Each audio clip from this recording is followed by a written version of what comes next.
everywhere, guys. Everywhere.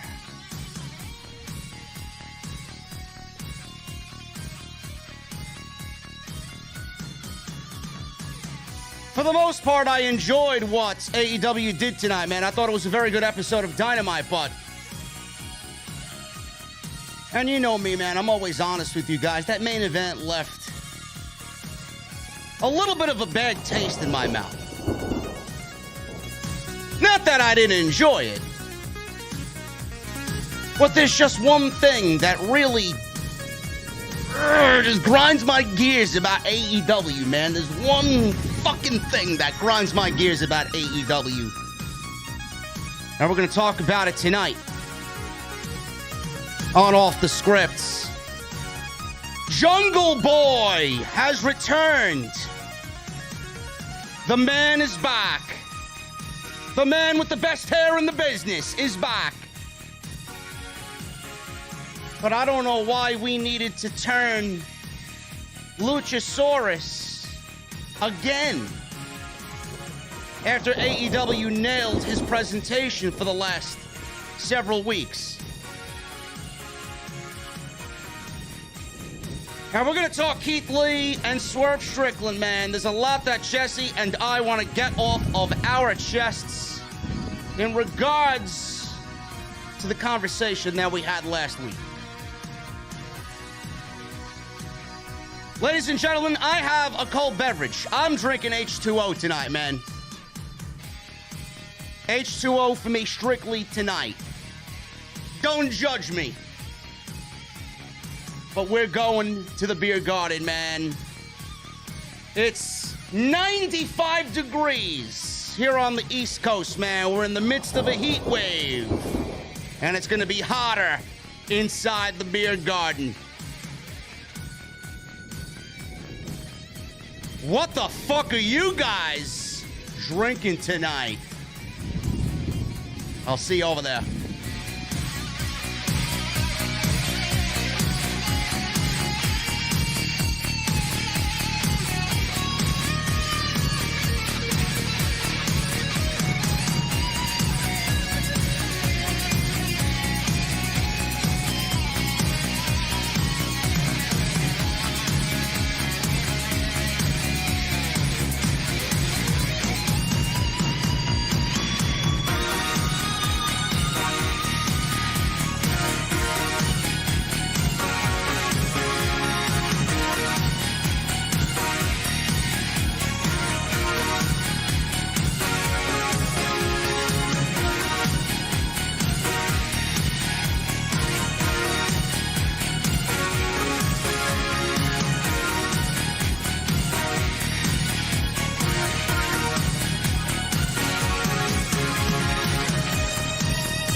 AEW successful?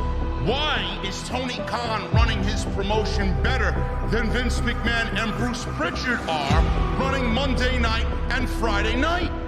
Long-term booking.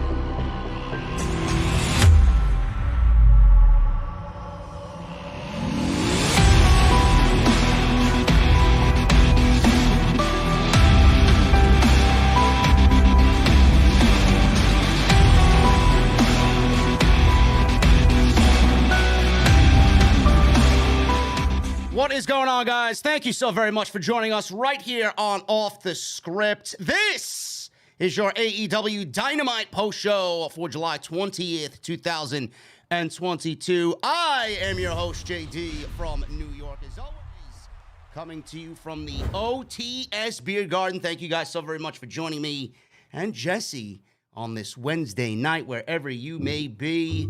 My friend, what is going on this evening?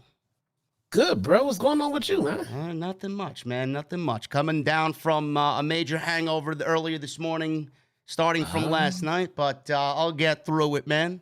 I'll get through it. And we had a decent show tonight with AEW. We'll talk about everything that happened, the fucking chaos that happened tonight.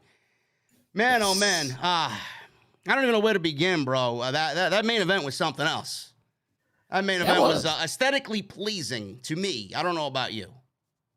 I loved it. I thought it was fantastic, man. All seriousness, I thought they crammed a lot into a short amount of time. Yes. That's a perfect segue into what I want to talk about here. Jericho and Eddie Kingston. It was an entertaining match. Okay, I'm not going to sit here and bury the entire fucking thing because let's be real. I mean, this is something that I like to see on Dynamite. It makes Dynamite stand out and it sets Dynamite apart from the rest of the wrestling shit that we usually see in our week.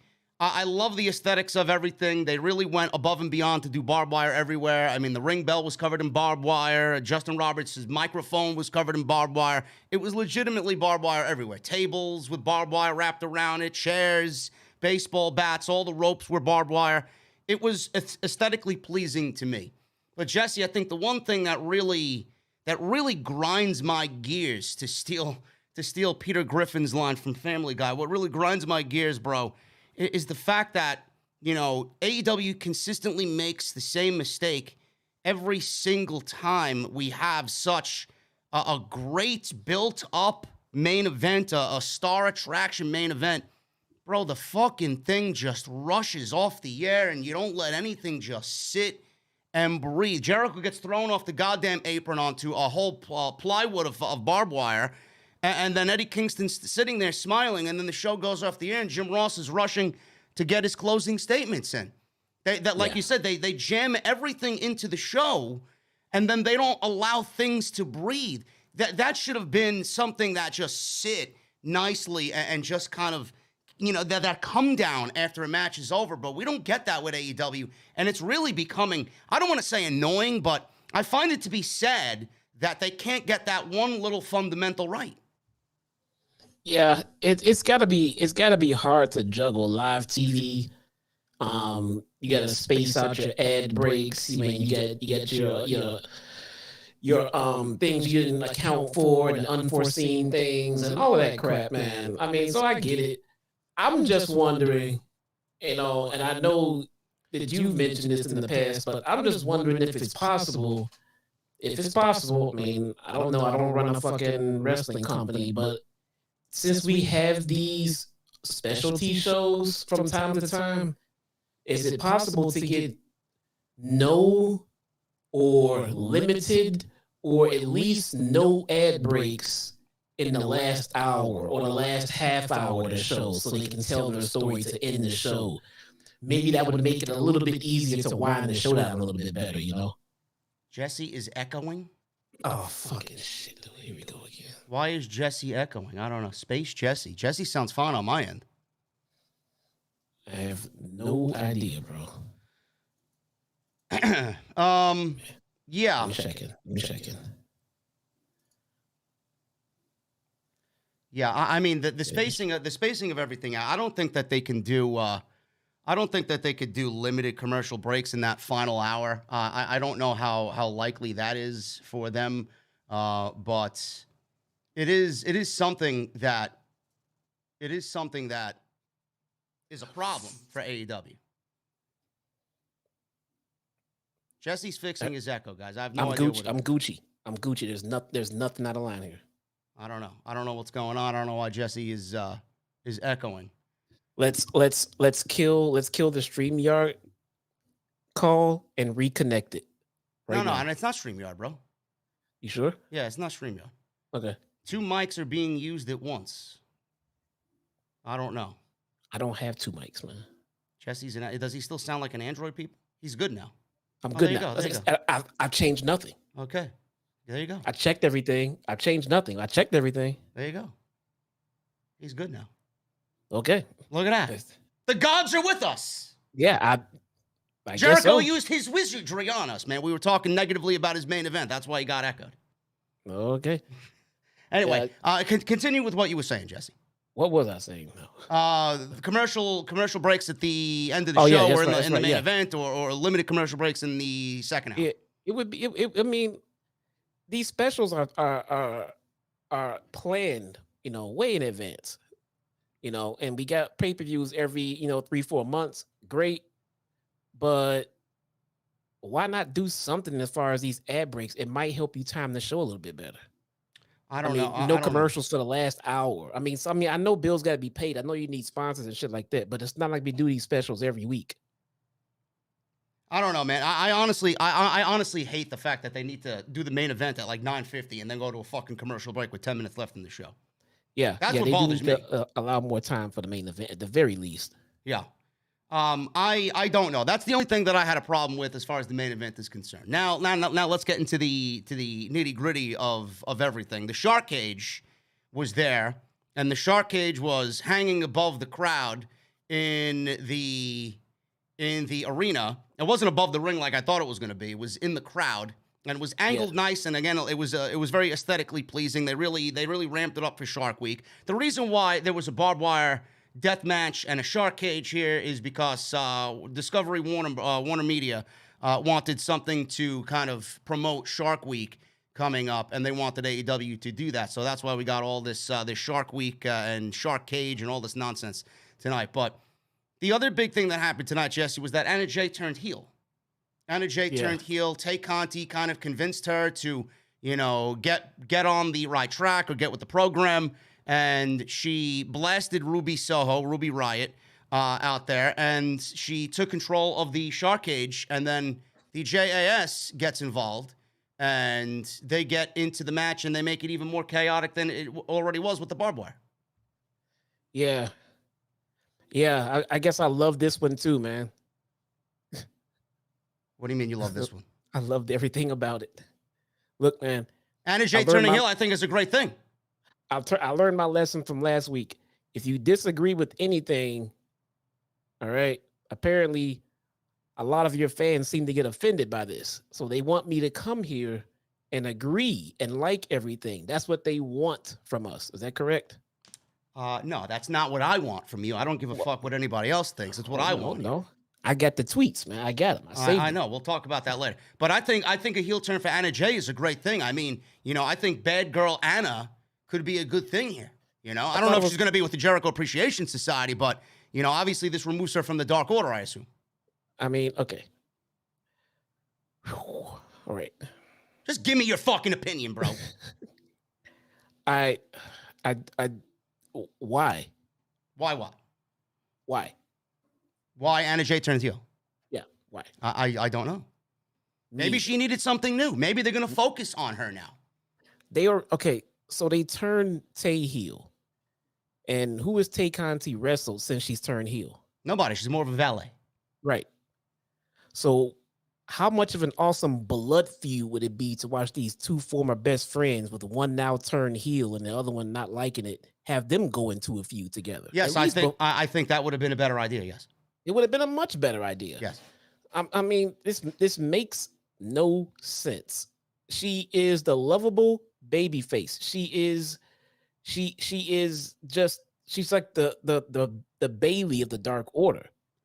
I mean, she's just a likable baby face, and that's all you need for her at this current time. This current time, I say it like that because it's not like she went out and accomplished a whole lot as a baby face yet. Let's let her go ahead and finish doing this baby face thing. Her best friend just turned heel. Great. Now you got a built-in feud right there. I'm left with another female tag team. Please stop mentioning it. Why do you constantly bring this up? Because it's in front of me, man. Sorry. Yes, I do agree with you. I do think that Anna Jay's trajectory would have been a little bit better if she was rogue and going solo and going against Tay Conti and having a little blood feud between those two and really kind of setting Tay Conti and whatever she's doing straight and get rid of her that way. I think that would have been a better thing for her. But, on the flip side, I can't really see how And I don't know if she's going to be aligned with the Jericho Appreciation Society. Maybe being in that group, as hot as they are, and how great Jericho is, maybe it's going to help her and give her some sort of rub. So I'm trying to look at both sides of the situation here. I don't know. I don't know, man. Man. Well, again, let's see where it goes. I mean, so you're going to let it play out? I mean, I have no choice. If I don't, if I shit all over it, you know, chances are I have one of them doing a podcast about me later on. I don't want that. Let it play out. Let it play out. So let it play out. I mean, she's a lovable girl next door baby face, dude. She's dating one of the top baby faces in the company. And everybody knows that. It's not like, I don't care how much you didn't make it a public thing. We all know it. So we all know that Jungle Boy is one of the most beloved baby faces on the roster. And until tonight, his girlfriend was one of the most beloved females on the roster. Yeah. I don't know. I mean, I am a little indifferent to it. I think it could be good. I don't think it's the right decision. I think her being a heel is definitely the right way to go. In some sense, because I feel like she was kind of boring as a babyface, you know? They didn't really focus a lot on her, but she wasn't really. No, I agree. But I thought when they interacted Tay with Anna Jay earlier, I thought that was going to be the birth of our feud, you know? But okay, so they weren't doing shit with Anna Jay. I agree. But turning Tay heel and then bringing that shit full circle, that was the start. That was the origin right there to start doing something with Tay, something interesting. Yeah. I don't know. And then maybe we could have gotten the fucking guys involved, you know, if they wanted to go that route too. Maybe we could have did some mixed tag team action along the way. Maybe we could have did Jungle Boy after Jungle Boy finishes with Christian. Jungle Boy and Anna Jay teaming up against Tay Conti and Sammy Guevara. That would have been fucking cool too. That would have been cool. We get the Dark Order versus Jericho Appreciation Society. Yep. We can do that down the road. Yep. Yeah, I agree with you, man. I don't know why. I don't know why. I'm trying to look at the positives of it because, you know, there's a lot of potential in her, but I don't think that her joining the Jericho Appreciation Society or turning heel tonight was the right creative move. So that's that. I don't want to spend too much time on Anna Jay. We'll talk about that a little bit later as well when we get into the main event portion of the show. But the other big thing that happened on tonight's show, and I thought this was the best part of the entire night, was Brody King and Darby Allin and the Miro appearance and the Miro tease and the House of Black finally looking like a legit fucking badass group, minus Buddy Matthews because I believe he's still injured right now, shoulder injury, I believe. I could be wrong on that, but he is injured. Hopefully he gets back soon because he's going to be at our House of Glory show in August as well, so we want him for sure at 100%. But that match tonight, man, with Darby Allin, holy shit, did Darby earn his fucking paycheck tonight, man. Brody King has looked like an absolute savage in the last several weeks, and I'm loving everything about what Tony Khan has done with him, man, the presentation of him and how he's come off and this whole upcoming feud with Sting and Darby and Miro being involved, man. I'm loving it because, you know, first and foremost, it gets House of Black on television, and they're in something major and in something interesting, man. I'm loving this. I am too. But before I go any further, we got to address this 813 car guy. 813 car guy, man. Yeah, $350 super chats tonight, man. I see you. So shout out to 813 car guy for the $50 times 3 super chat. That's awesome, man. That's awesome, man. Thank you so much, and we always appreciate the support. So this Brody and Darby thing falls directly under the dynamic that I'm always trying to stress and get over, that a big guy versus a small guy is always the best dynamic versus a match where you hear people always talk, oh, we're gonna have 2 big horses go at it. Yep. That's not a draw for me. A draw for me is watching Brody King beat the shit out of fucking Darby Allin, and Darby Allin doing his best to try to fight back and maneuver his way out of it and try to pull out. That's the dynamic I like. I like the Brock Lesnar versus AJ Styles. Yep. I like the Brody King versus Darby Allin. You know, I like those dynamics because one's gonna bump for you like none other, and the other one's gonna somehow take all those bumps and somehow make you believe that this little person has a goddamn shot because of his speed, his quickness, and his smarts and his in-ring ability. That's the story that usually vibes much, much, much better. Yeah, I think that's what we got right here. This was a classic David versus Goliath match. Brody King and the savage beatdown of Darby Allin tonight was every bit as believable as Jesse had just described here. I mean, there were things done in this match where you legit thought that Darby Allin fucking killed Brody King's dog. It's ridiculous, man. Yeah, it's absolutely ridiculous. And then that fucking Gonzo bomb at the end of the match. Jesus fucking Christ, my neck is hurt from watching that. Yeah. Oh man. Jesus Christ. So at the end of the match, you know, obviously Brody King got the victory, and it's good to see him coming up through the ranks now and really getting a spotlight shined on him. He is very, very, very good. And we got Sting, obviously, facing down with Malachi Black. I think that is very interesting in itself because it's not on my fucking card for what is going to happen in 2022. Sting and Malachi Black facing off and staring there, into each other's faces. And then we got Miro, Jesse. Miro comes down. He is the Redeemer. He is now redeemed, and he's wearing sunglasses. And I don't know if you guys picked up on his sunglasses tonight. It was one lens was light and the other lens was dark. Now, this was a going trend on social media. What's with Miro's glasses? What's with the glasses? Blah, blah, blah. I don't know what it means. It obviously, to me, front and center is a possible tease of joining the House of Black. It kind of resembled Malachi's face paint. On the other hand, I could see it being a biblical reference, light versus dark. So I don't know what you picked up on that, bro. No, it's just a this will be another tool that Miro, with his ridiculously godlike fucking backstage promo abilities, can continue to put over. Because the thing why something had to be done, because Julia Hart got sprayed and she was fucking black-eyed for months. Yeah. So why did Miro get spit on and he was perfectly fine? This is them just selling the gimmick. Now, is he gonna turn and join House of Black? No, he's gonna fight that shit off because he's the goddamn Redeemer. Yeah. You know, not everybody falls to the mist. Julia fell for it. She wasn't strong enough to fight it off, but Miro will fight it off. They'll play it up. He's just selling the gimmick right now. Attention to detail is all the eyeglasses were. That's it. Well, you know who got misted in the face tonight? Sting got misted in the face. He did. Is that going to mean anything for Sting? Is Sting going to potentially turn to the dark side? Is Sting going to turn on Darby Allin because he got misted in the face by Malachi Black? Yeah, I know. Sting is also a tough one, man. He's a veteran. He could probably fight it off as well. You know, they gotta sell it. They gotta continue to sell the gimmick. I mean, them getting missed in the face and then just coming back the next week is like taking someone's finisher, then jumping up and then pointing at them and then walking out of the ring. Yeah. You know, so Miro versus Brody King sounds like a damn good idea to me. Or Miro versus Malachi Black sounds like a damn good idea to me too. So, or just a trios match between the two teams. You know, Miro versus anyone right now sounds good to me. Get this guy on my TV.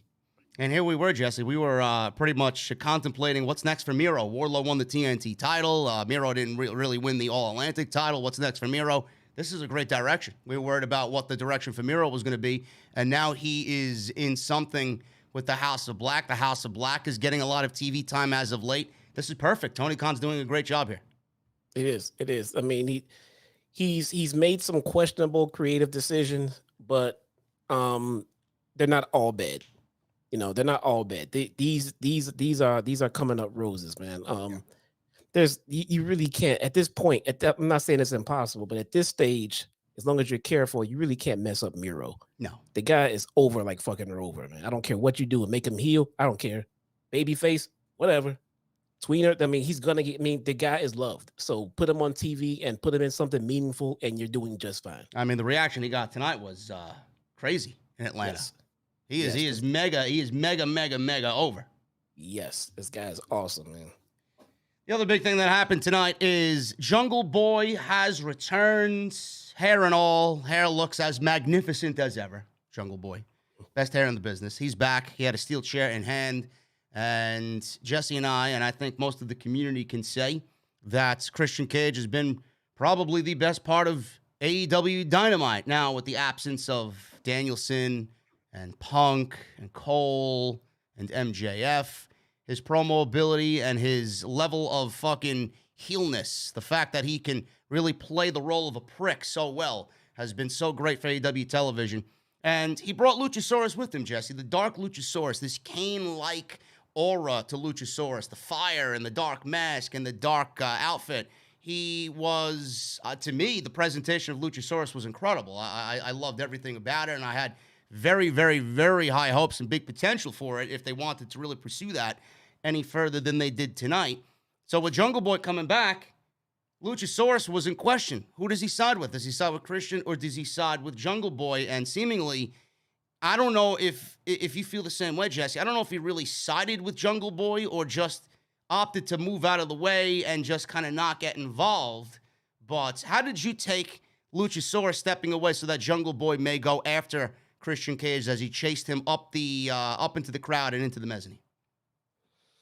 Okay, so this is one instance, I think probably the very, very first instance where we need to legitimately and actually, not being a troll here, seriously, let it play out. Because if Luchasaurus actually does go back to Jungle Boy, and then this was completely stupid. But like you said, if he just stepped aside and let him go, and then like come next week or whatever the case may be, he shows his true colors and he's actually still with Christian, then okay. You know, but if this was all a rouge by Luchasaurus to then just go back to Jungle Boy when he comes back, then I'm gonna call this pretty damn stupid, man. Yeah, I agree with you. I don't see why they would waste this fucking great singles role for him that they've put together. This whole package. I mean, I didn't really even contemplate the level of character that Luchasaurus was potentially going to embark on as a solo act. But I mean, they fucking nailed it, Jesse. And to get rid of all that after just a couple of weeks now, because Jungle Boy is back, I don't really think that's the right move. I mean, this is something that I look at for Luchasaurus that could be a career game changer for him. Yeah. That's why I'm literally on the side of letting this play out to see, because the payoff is not over yet. This would be the same as like if Jungle Boy came out to the top of the ramp and they all stared at him, and then we went to commercial break, and then they were gone, and we were on to the next segment. To me, that segment never really paid off. Yeah.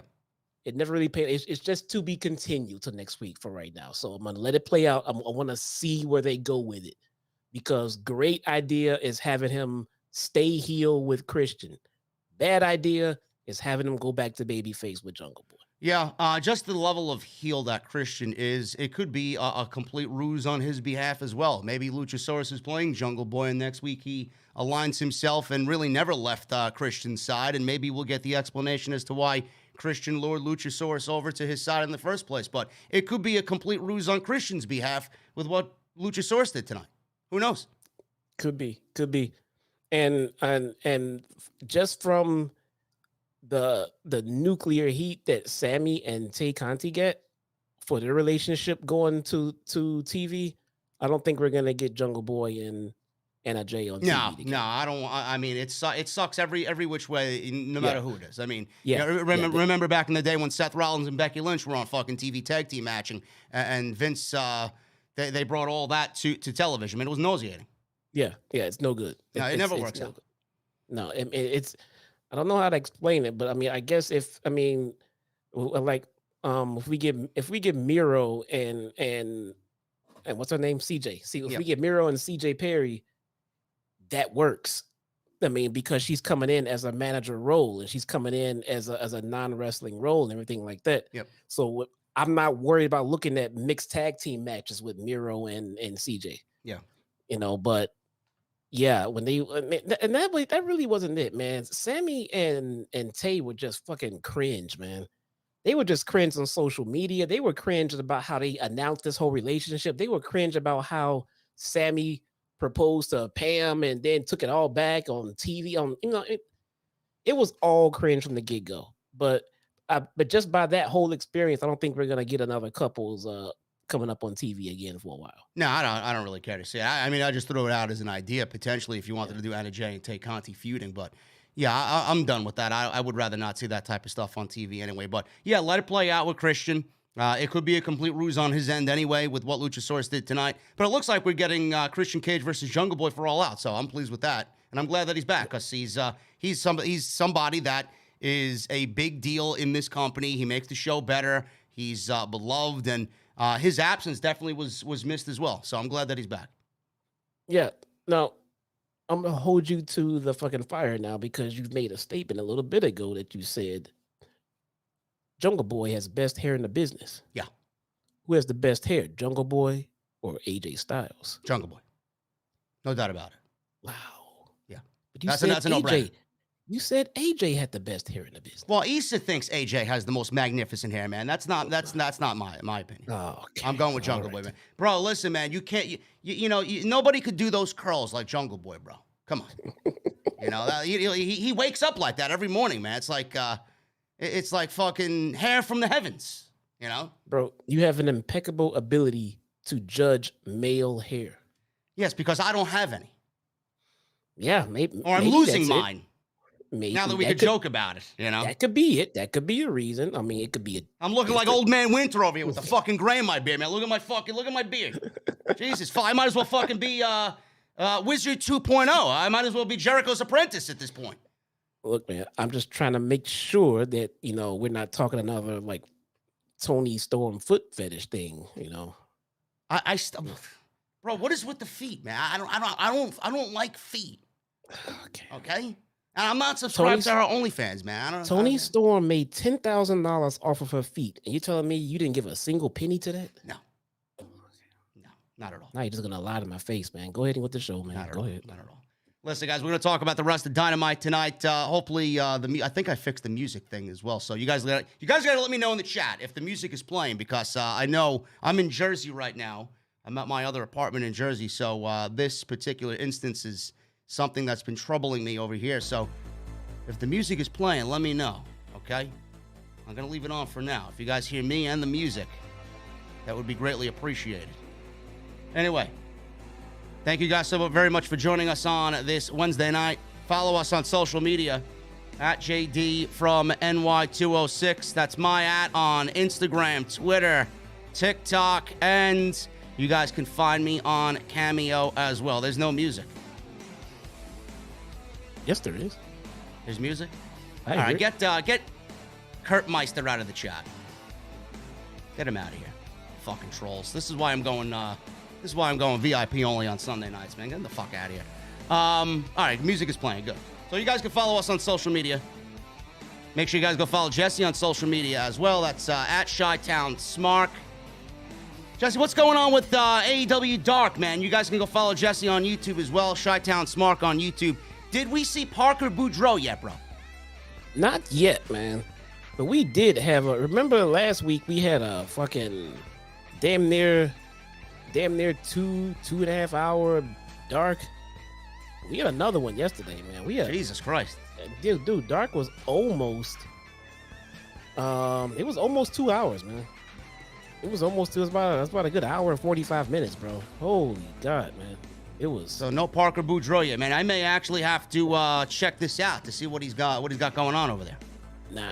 I don't know what that guy's going on. I feel so bad for guys like him who were brought in under extremely special circumstances and had a following and was promised a big push, and now he's out there in an industry where he's not familiar with and left to thrive and figure shit out on his own in the indies. Yes, he was a part of the NIL program, and now he's an independent professional wrestler, bro. This is not what he does. He's not familiar. He has to get acclimated with the indie scene. He doesn't know what the fuck to do out there, man. No. That sucks, dude. It's to me, it's the equivalent of getting a kitten, declawing it, and then releasing it into the wild. Yeah. Unable to defend it fucking self. Yeah. He'll be fine, though. I think he'll be fine. Guys, I'm not mentioning J-Rod. Guys, no. Who the fuck is J-Rod? Bro. Who's J-Rod, bro? J-Rod is he related to Ezekiel? No, man. J-Rod is a she. Oh, she's a she. Who is she? Well, put it like this. Do I need to know her? For what reasons? Maybe we need a new bartender in the beer garden, man. I don't know. She would definitely be an awesome bartender. Okay, there you go. Absolutely. You got to get her. You got to get her resume in, bro. Yeah, man. She let's just put it like this. She got 4 tacos on my stream, and she could not wrestle worth a damn. Oh, she's a wrestler. Okay. She got 4 She got 4 tacos, and she's a terrible professional wrestler. Terrible. Dude, I had to fight. Someone gave her 5. Someone gave her 5 tacos, and she's a terrible professional wrestler. Terrible. Absolutely I gotta terrible. look. Was she on Dark? I gotta look this up then. She was on Dark. Okay. She was on Dark. Okay. But boy, was she getting some goddamn attention, man. Is she built like Nikita Lyons? She can give Nikita a run for the money, man. Really? We can give her Nikita has a beat now. Nikita has a beat. But J-Rod came out of nowhere, bro. We were like, holy. What the? I gotta check this out. So you guys can go follow Jesse on YouTube. He does AEW Dark live watch-alongs and on Rampage as well on Friday night. So you guys can go check him out. He'll link the YouTube channel in the comment section right now in the live stream chat. Make sure you guys hit that subscribe button down below. Turn on the bell for all notifications. Make sure you guys hit that join button. We got 3 new members tonight. Thank you guys very much. We're going VIP-only chat on Sunday nights from this point on because I think it's a great idea and it's a great way to eliminate the trolls on Sunday night. So if you guys want to do VIP chat and be a part of the VIP section on the flagship podcast every Sunday, make sure you guys go and hit that join button. Also, I think next Thursday, for at least 2 hours, I got to check my schedule. Thursday night around 8 o'clock to 10 o'clock, we're going to be drinking some old fashions and we're going to be doing a live VIP hangout for members only. This is SummerSlam week, so make sure you guys go and hit that VIP section, man. Some cool shit coming to the VIP section. Go check out all the other content that you might have missed on the channel. Everything you need is linked on the homepage. Monday Night Raw. There was an extra yesterday about Kenny Omega's imminent return, a big storyline planned for him, and how WWE is not happy right now with SummerSlam. So go check all that stuff out. I see 589 likes now in the live stream chat, man. I need 1,000 minimum. Like 813 Card Guy says, man, we need 1,000 minimum on the live stream. So make sure you guys hit that thumbs up. Helps me out tremendously. Get those super chats in. Always great to see some super chats roll on in, man. Get them on in. We'll hang out with our cold beverages at the end of the show. And tonight's show is sponsored by my great friends over at Monk Pack. If you guys don't know what Monk Pack is, man, you need to start knowing, because nutrition in the morning, man, is the way to go, man. And you're going to get that by Monk Pack. The keto granola bars and nut and seed breakfast bars, man. It is awesome. We'll talk about my great friends over at Monk Pack a little bit later on in the show. And I want to thank them for sponsoring tonight's OTS for this Dynamite post show. Barbed Wire Everywhere on tonight's Dynamite.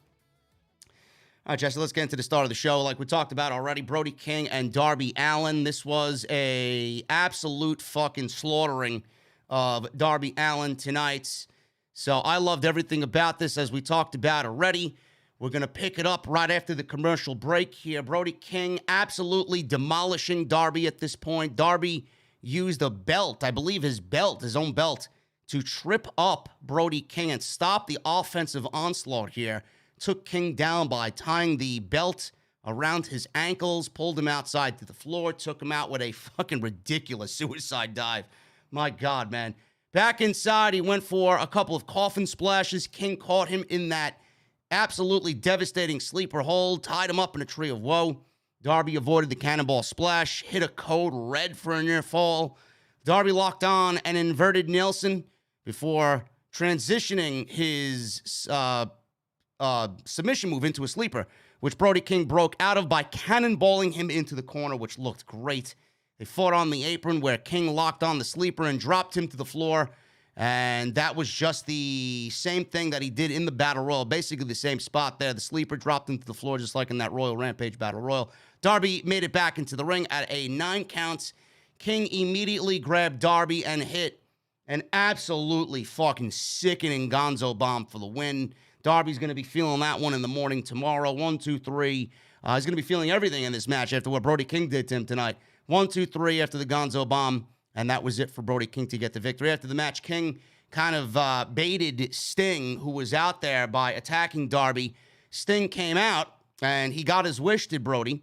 Rushed to the ring, had King in position for a Scorpion Death Drop, and then all of a sudden the lights went out, and we see Malachi in the ring again, face-to-face with Sting. King grabbed him from behind, and Black shot the black mist in Sting's face as Sting passed out. Then Miro came out, and he stopped short right at the middle of the ramp, and he looked. Brody King and Malachi were looking on. They were discussing why he's out there. All Miro did, Jesse, was stand there with the shades on. One lens was clear, the other was black, and everybody's talking now. Where is Miro going to align himself? Is it going to be with Sting and Darby, or is it going to be with the House of Black? This is really, really good shit. I'm just glad that Miro is in something really cool. I'm glad that the House of Black is on TV in a prominent role and looking like a dominant faction that they should have been booked like from the very beginning. And I'm very intrigued with Sting getting involved with these guys, man. I think that's the kicker for me right there.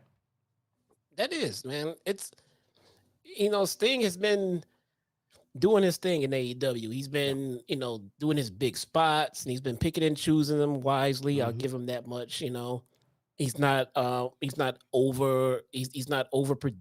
He's not oversaturated, so I'm enjoying everything about Sting. So if they're getting ready to go into a little bit of a different direction with him, let's see what they get. I think I'm kind of liking it. Yeah, I think this is great stuff and definitely intriguing. So we will see how this all plays out with Miro, if he's going to align with the House of Black, which he probably will not. It really doesn't fit his vibe. Miro is just going to be a rogue, a solo guy, and he'll probably end up aligning himself with Darby and Sting. But the thing that Jesse said earlier in the podcast, Miro versus anybody, really. Miro versus Brody King, give it to me, inject it in my fucking blood. Malachi versus Miro, inject it.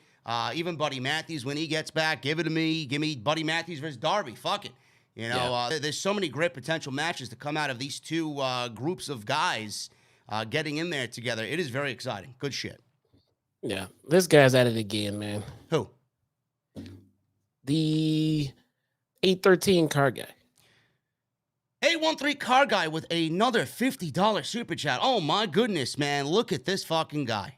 This guy's at it again. This guy's amazing. Brother, listen, man. Thank you so much for your generosity tonight, man. You're really making the stream that much better tonight, man. I appreciate you very much. And we will go over all the super chats. We will read every single one of them at the end of the show. So keep them coming. Get them on in. We go to the next segment of the show, and Tony Schiavone's backstage, Jesse, with Cole Carter. And if you guys don't know who Cole Carter is, he was a part of Tony D'Angelo's family in NXT, on NXT 2.0. He was Troy Two Dimes Donovan on NXT. Jesse's favorite show, I heard, NXT 2.0. Jesse has no fucking idea who he is. No idea what language you're speaking right now. I'm busy trying to send you. There we go.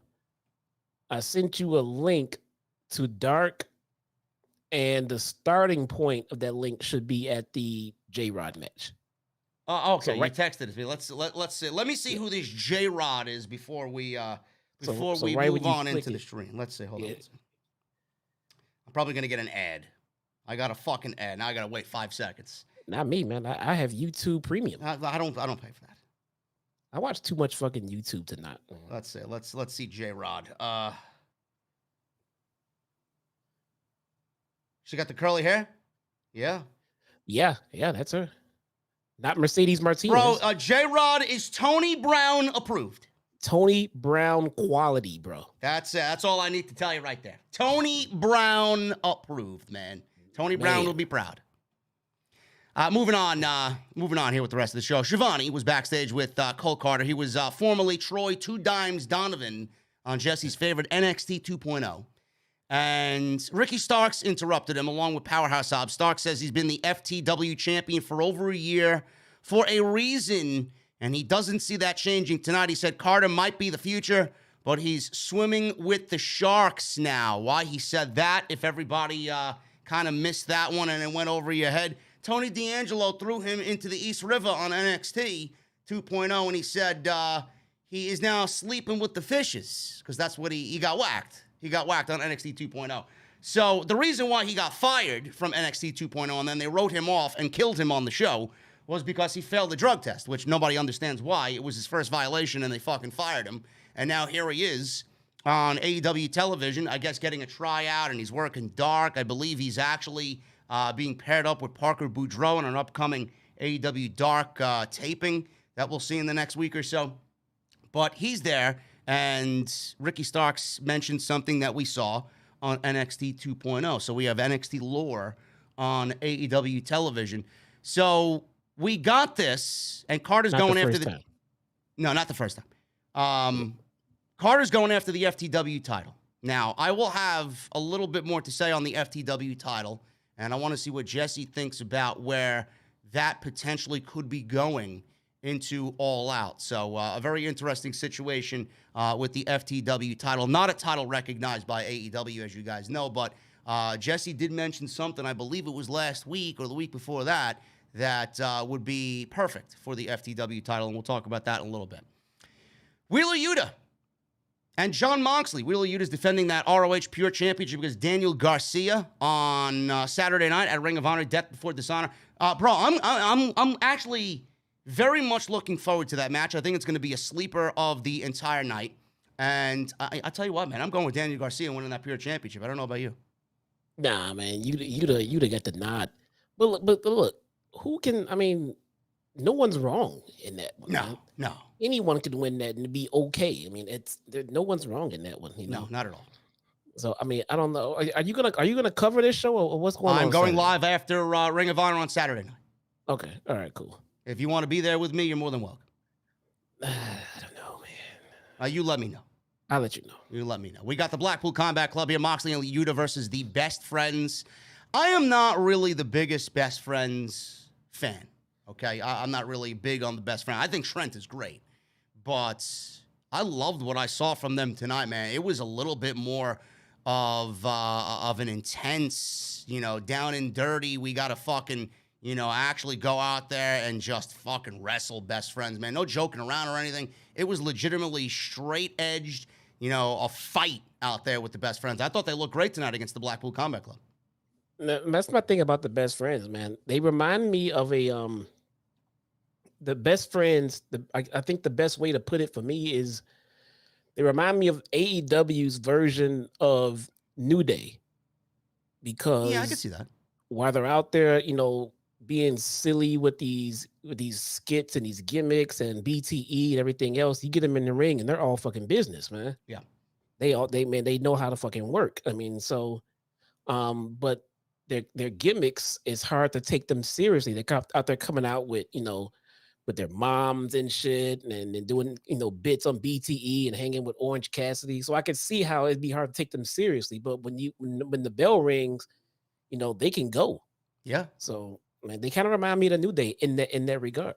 I could see that. That's quite the compliment there too, because the New Day is a Hall of Fame tag team. So, Blackpool Combat Club in this match with the Best Friends. I didn't really know why this match was booked on the show, but I got to thinking, this was more of a showcase for Wheeler Yuta. He's got a big title match coming up on Saturday.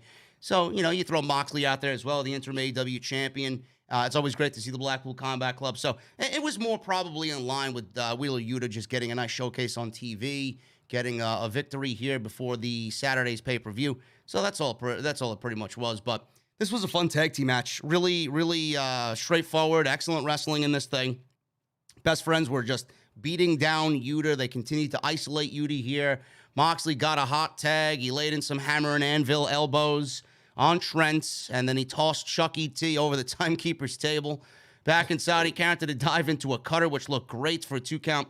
Moxley kicked Trent's head in and tagged in Yuta for a double team. Chucky T broke it up and hit what he calls the awful waffle on Moxley. Then a second one on Yuta. Beretta hit one of his own on Yuta and got a near fall on Wheeler. Best Friends wanted the strong zero, but Yuta fought out, hit a German. Trent came back with a crunchy, and Moxley broke it up with a big knee.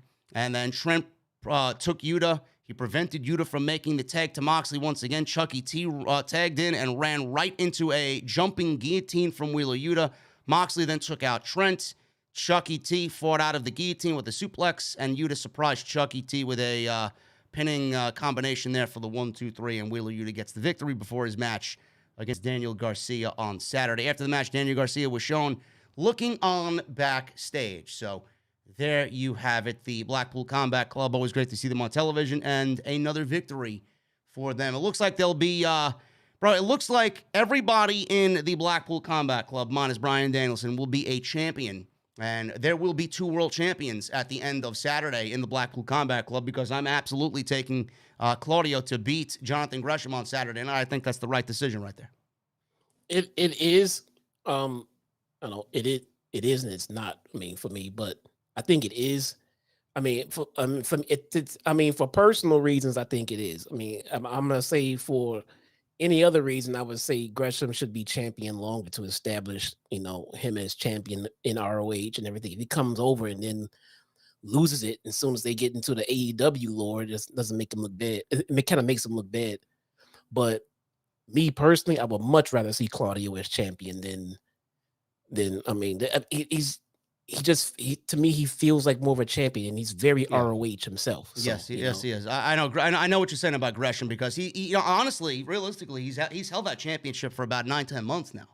You know, so, and he just turned heel with Tully, so I get what you're saying there, but with Claudio, I mean, he's such a recognizable name. He's ingrained in the lore of Ring of Honor. He's a former WWE superstar. He's over here in AEW killing it already in less than a month. He's been in some tremendous matches already, and they're putting him in this role. We kind of alluded to this before he even made the jump to AEW. Like, he would be perfect for Ring of Honor. He would be the perfect guy at the top of the card for Ring of Honor. And now we're getting it potentially with him wrestling Gresham, which should be a great match on Saturday.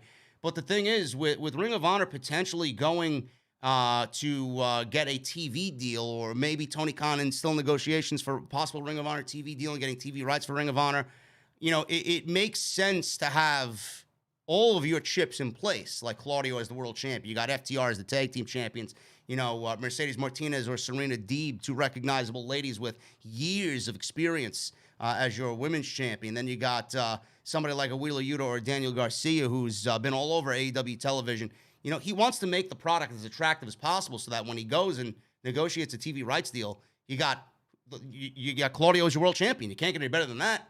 And he's fucking perfect for it. He never won a world championship, so it sets up a great story for him.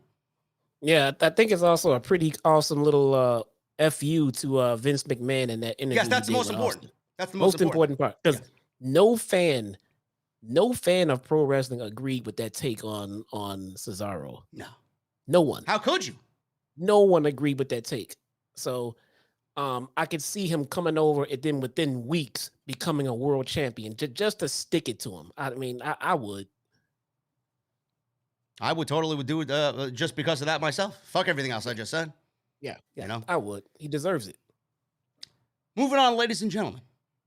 This is the time where we are going to get into a discussion on Swerve Strickland and Keith Lee, because it is time to talk about their Tag Team Championship celebration. Shivani's out there, and he introduced Keith Lee and Swerve Strickland. They came out walking by a table with cake and champagne on it. I don't know who baked the cake. It wasn't Titus, but it looked pretty good. Stop you right there. Anybody who does not know, if you see a cake in pro wrestling, or food in general, anywhere near ringside, that shit is going in someone's face. Yes. There is no ifs, ands, or buts. All the time. And if it doesn't, then I'm pissed. Someone better be taking that shit into the face. Well, we'll get to that part, but Swerve is out there with Keith Lee. He pointed to the crowd. Kevin Gates a multi-platinum artist, rapper. Kevin Gates is in the front row. Keith Lee asks Gates about when he's dropping the deluxe version of his latest album. Gates indicated with his fingers it won't be too long. Lee thanked everybody. He handed the mic to Swerve because he says Swerve is getting all the spotlight here. So Swerve says, take off your jacket, Keith. Take it off. And then Taz was like, leave it on, Keith. Leave it on. Lee went back to thanking the fans, and he thanked everybody for helping the team get to the heights of the Tag Team Championships in AEW. Lee says he and Swerve don't look down, so reach up if you want a title shot. He suggested a toast with Swerve, and then all of a sudden Mark Sterling interrupted on the microphone, and he walked down to the ring with Tony Nese. Sterling talked about how most of the locker room has signed his petition to ban Swerve from AEW. And Tony Nese actually, I don't know if you guys saw this, he took a little glass of champagne there. He likes his cold beverages, this Tony Nese. That's great. He was looking at the cake, too. He was eyeing that cake. He licked his finger, licked the little cake frosting there. So I guess he was hungry and thirsty by the time he came out there. Sterling says he wanted Gates to sign the petition. The rapper, Gates, sitting at ringside. He didn't trust him. He got in his face. Gates then leapt over the barricades. Sterling threatened to sue Gates. Nese stepped in between them, and Gates absolutely walloped Tony Nese in the face with a right hand. No-sold the entire fucking thing, did Gates. He looked like he legitimately punched Tony Nese. Swerve picked up the cake, and then, like Jesse said, threw the cake in the face of Mark Sterling. So that was your championship celebration. But the thing is, Jesse, I was on Twitter today, and I know we talked about this before the show went on the air tonight, me and you. There was a clip from... I believe the Corners podcast. I don't know where this show emanates from or who's hosting the show, but I seen a clip of it. Swerve was talking. Pause you for 1 second before we get into that part. I think we're gonna go into a different tangent once we start that. Yeah, I have no idea who the fuck Kevin Gates. Kevin Gates is. I don't know either. Not a single clue. But we got Jermaine Dupri out there before. Oh, I know JD, the original JD. Yeah. So. But yes, Jade Cargill did not mention me on TV tonight. It was Jermaine Dupri. If you put a gun to my head and said you die if you get it wrong or $10 million if you get it right, I could not name you a single lyric or a single song that he's ever done. Nothing. I don't know either. Not a clue. I'm not ashamed about that either. I mean, that's I don't know if I should be ashamed about it or what. I don't know if he's that well known and I'm just a simp for not knowing, or if this was just this guy's a nobody. I have no clue who this guy is, bro. No idea who he is, man. So, but oh well, let's go. Well, he gave a right hand to Tony Nese. Anyway, there was a clip today from the Corners podcast about Swerve. He was interviewed on their podcast. And Swerve mentioned me by name. He mentioned me by name. He says he has his eyes and his ears to everything in the community. He sees everything, and he's taking receipts on everybody and everything that they say, Jesse. I was mentioned in the same line with Sean Ross Sapp and Fightful and Jim Cornette. Put a smile on my face that I was even fucking mentioned by Swerve, so I must be doing something right.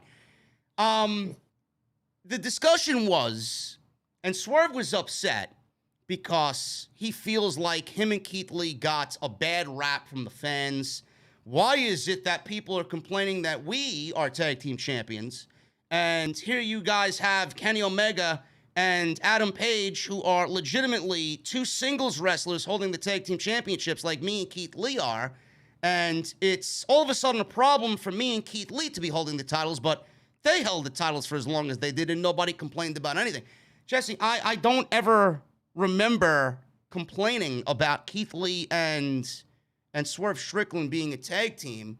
I don't remember complaining about them being the tag team champions, and I certainly wouldn't even compare the two teams, them with Omega and Page. That is a completely separate topic of discussion and should not even be in the same line of discussion when comparing Swerve and Keith Lee, because what they did, and we talked about this for fucking weeks, bro, what Omega and Page did was develop and build the entire tag team division to where you see it now.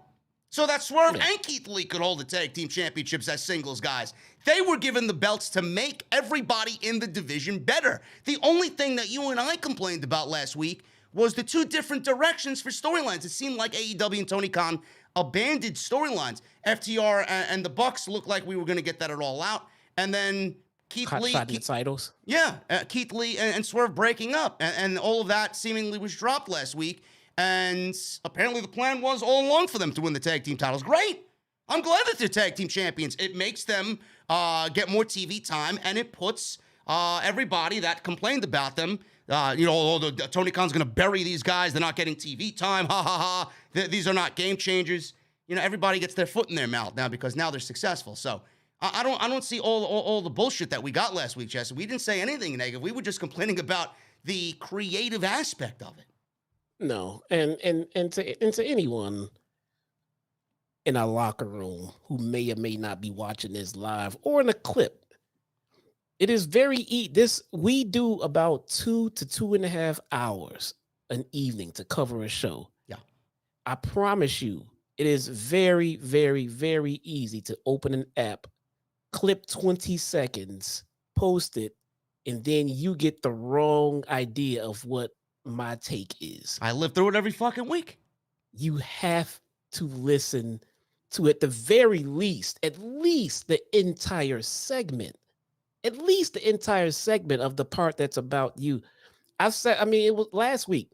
One of the first things I said was, I love this main event. I love this, and I love this, and I love this. Then I said, but there were some things I didn't understand or I didn't agree with, and this is what these things are. And I went into them. Somebody went and said, Jesse just brought the whole damn show down with complaining. Yeah, and then today I got, you were so apathetic last week to the entire thing. What the fuck does apathetic have to do with anything compared to us talking about two different creative directions that weren't even fucking viable before the match even started? Like, nobody thought they were going to win the tag team titles, but you know what? Jesse and I are glad that they won the tag team championships because we actually like both Keith Lee and Swerve, and we want nothing but success for them coming from where they came from. Jesse and I defended both of them being buried over where they were. Yeah, they did. Dude. I mean, I literally said, I'm going to wait and see where they're going with this tag team because I want to see what kind of direction they go with it and everything else. But for right now, I like what's going on. I like what they're doing with it. I kind of see what kind of dynamic they develop. I remember saying those exact same words. And now they've given us some dynamic. They've given us some story with it. We see like the tension here, the pullback, and they go forward. That's a storyline. And I even said, okay, well, now they have something going with it. Let's see what's going on. And the one thing I didn't like was the hot shot in the titles. They just gave those titles to the Young Bucks.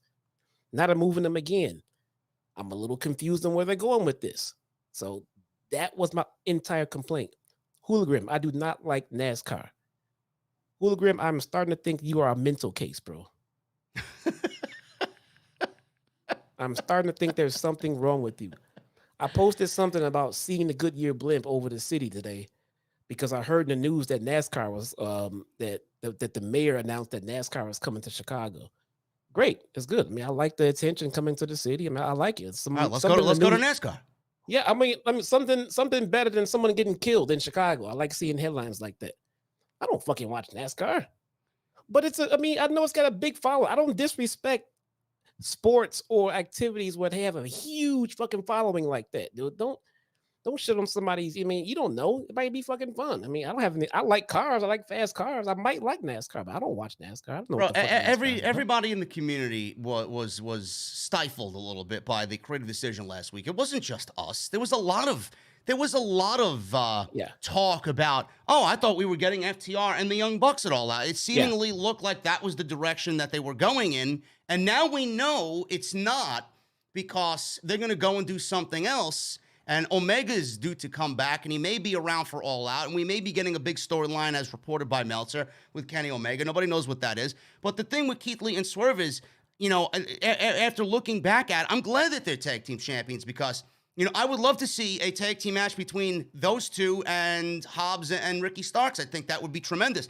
And it also keeps Keith Lee and Swerve in something of a priority on television, and it gives them a little bit more flexibility in their storyline as well because now they're tag team champions. It's going to make whoever turns on who, because it's coming, it's going to make whoever turns on who a little bit more of a bigger deal.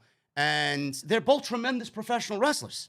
So Yeah. they are two guys that are going to do those tag team titles proud. Jesse and I were never upset that they won the tag team championships. I think it's silly to compare them to Omega and Page. I would not compare the two because it's two totally different reasons why they were made tag team champions.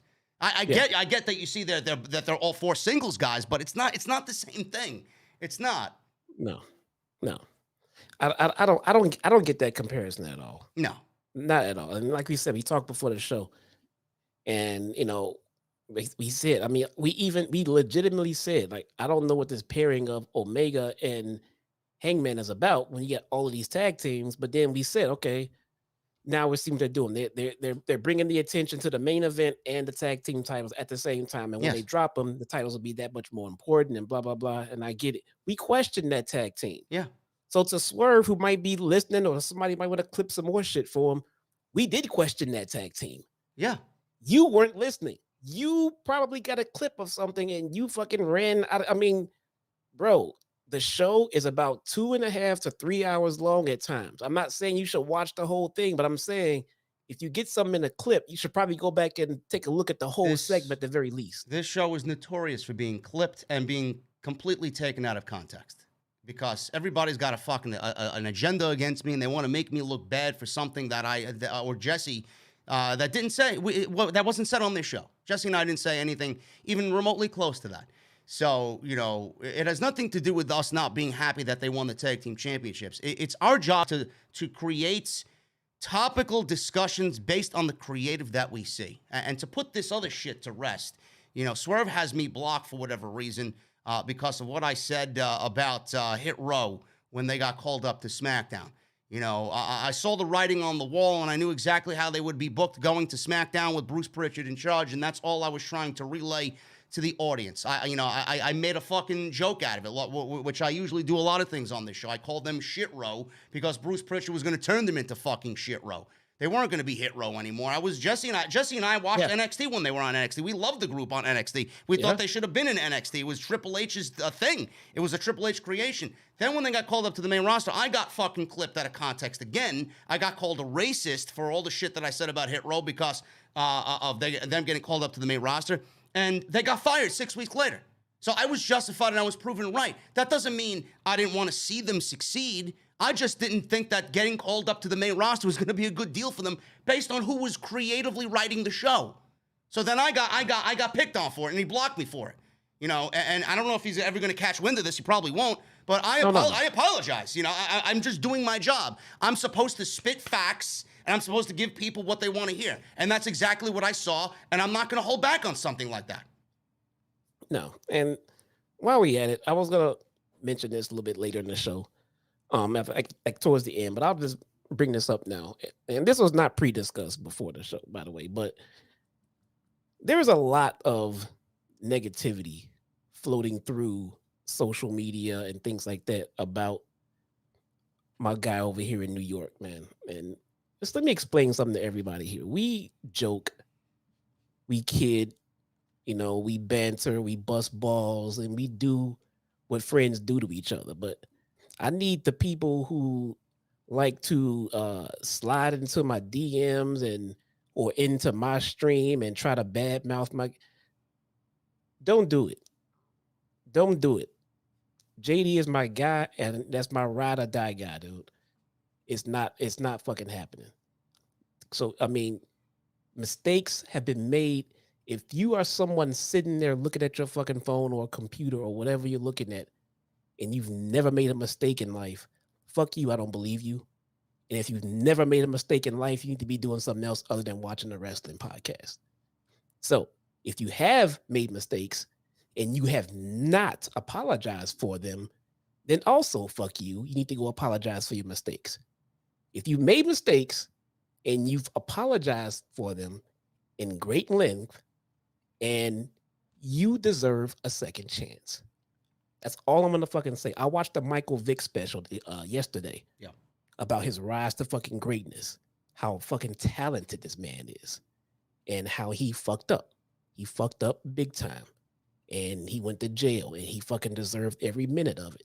He gets shamed. He deserved every minute of it because what he fucking did to dogs. He was given a second chance, bro. And he did not disappoint. He did not let down. He made a fucking comeback. He made a turnaround. He's a fucking advocate. This guy made a fucking comeback and he was given a second chance. And that's what this life is fucking about. So if you got a problem with JD, you got a problem with me. Don't fucking talk to me either, okay? Period. Well, I appreciate that, bro. Thank you. And please don't reach into Jesse's DMs and fucking ask why you were blocked. If you were blocked for any reason, then you were blocked for a reason. You know, so don't go crawling to him because you know, you want to get on his good side and then, you know, make me look like the bad guy. It doesn't work that way. So no. You could dead that shit too. So don't even bother. No. Moving on. Hopefully Swerve catches wind of that. I'd like to listen, man. If you ever roll through House of Glory, man, I'd shake his hand and I apologize in person. I don't know what the fuck I did. I'm just being myself and truthful on my show. So, you know, it is what it is, man. We love Swerve here. We love Keith Lee. Always have, always will. And we wish them nothing but the best. And I'm excited about their tag team run, man. They're a tremendous tag team. So no ill will there. We got, let's see, what do we got next? We got Christian Cage next. Christian Cage is next with Luchasaurus and the Varsity Blondes. This one went 2 minutes, Jesse. Christian started but tagged out to Luchasaurus. And Luchasaurus absolutely destroyed both Brian Pillman Jr. and Griff Garrison. The funny thing is, Luchasaurus did all the work, and Christian Cage tagged back in to simply make the pin. He didn't really do anything that would constitute as a wrestling move, and it plays right into his character, which was great. Christian is awesome.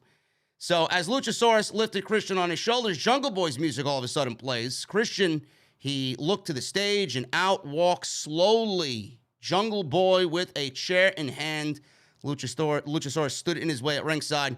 They stared at each other. I thought Jungle Boy was going to bash Luchasaurus over the head with the chair. And then all of a sudden, Luchasaurus turned to stand next to Jungle Boy. Jungle Boy smiled, and Christian panicked, and he ran into the crowd and up the stairs in the crowd out to the mezzanine. And that's the last we saw of both Christian and Jungle Boy. We talked about this in the beginning of the show.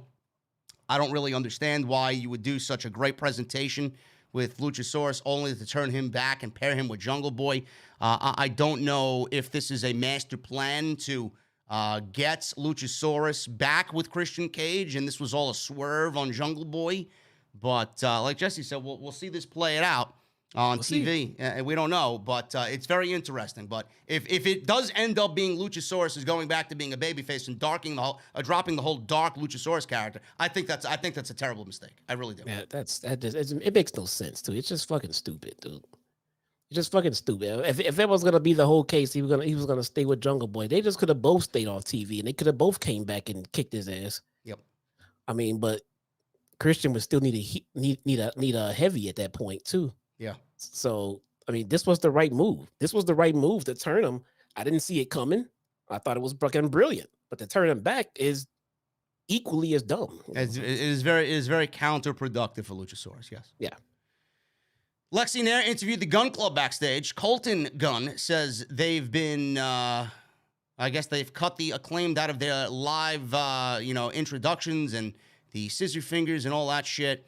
Austin Gunn challenged Max Caster to a rap battle on Rampage on Friday. I don't know if this is going to bode well for Austin Gunn, but I read somewhere tonight, Jesse, that Austin Gunn is actually a pretty damn good rapper because he's done guest spots at Max Caster's live shows.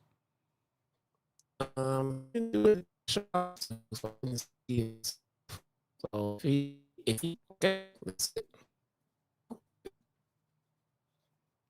don't think it's gonna, but Jesse sounds like an android.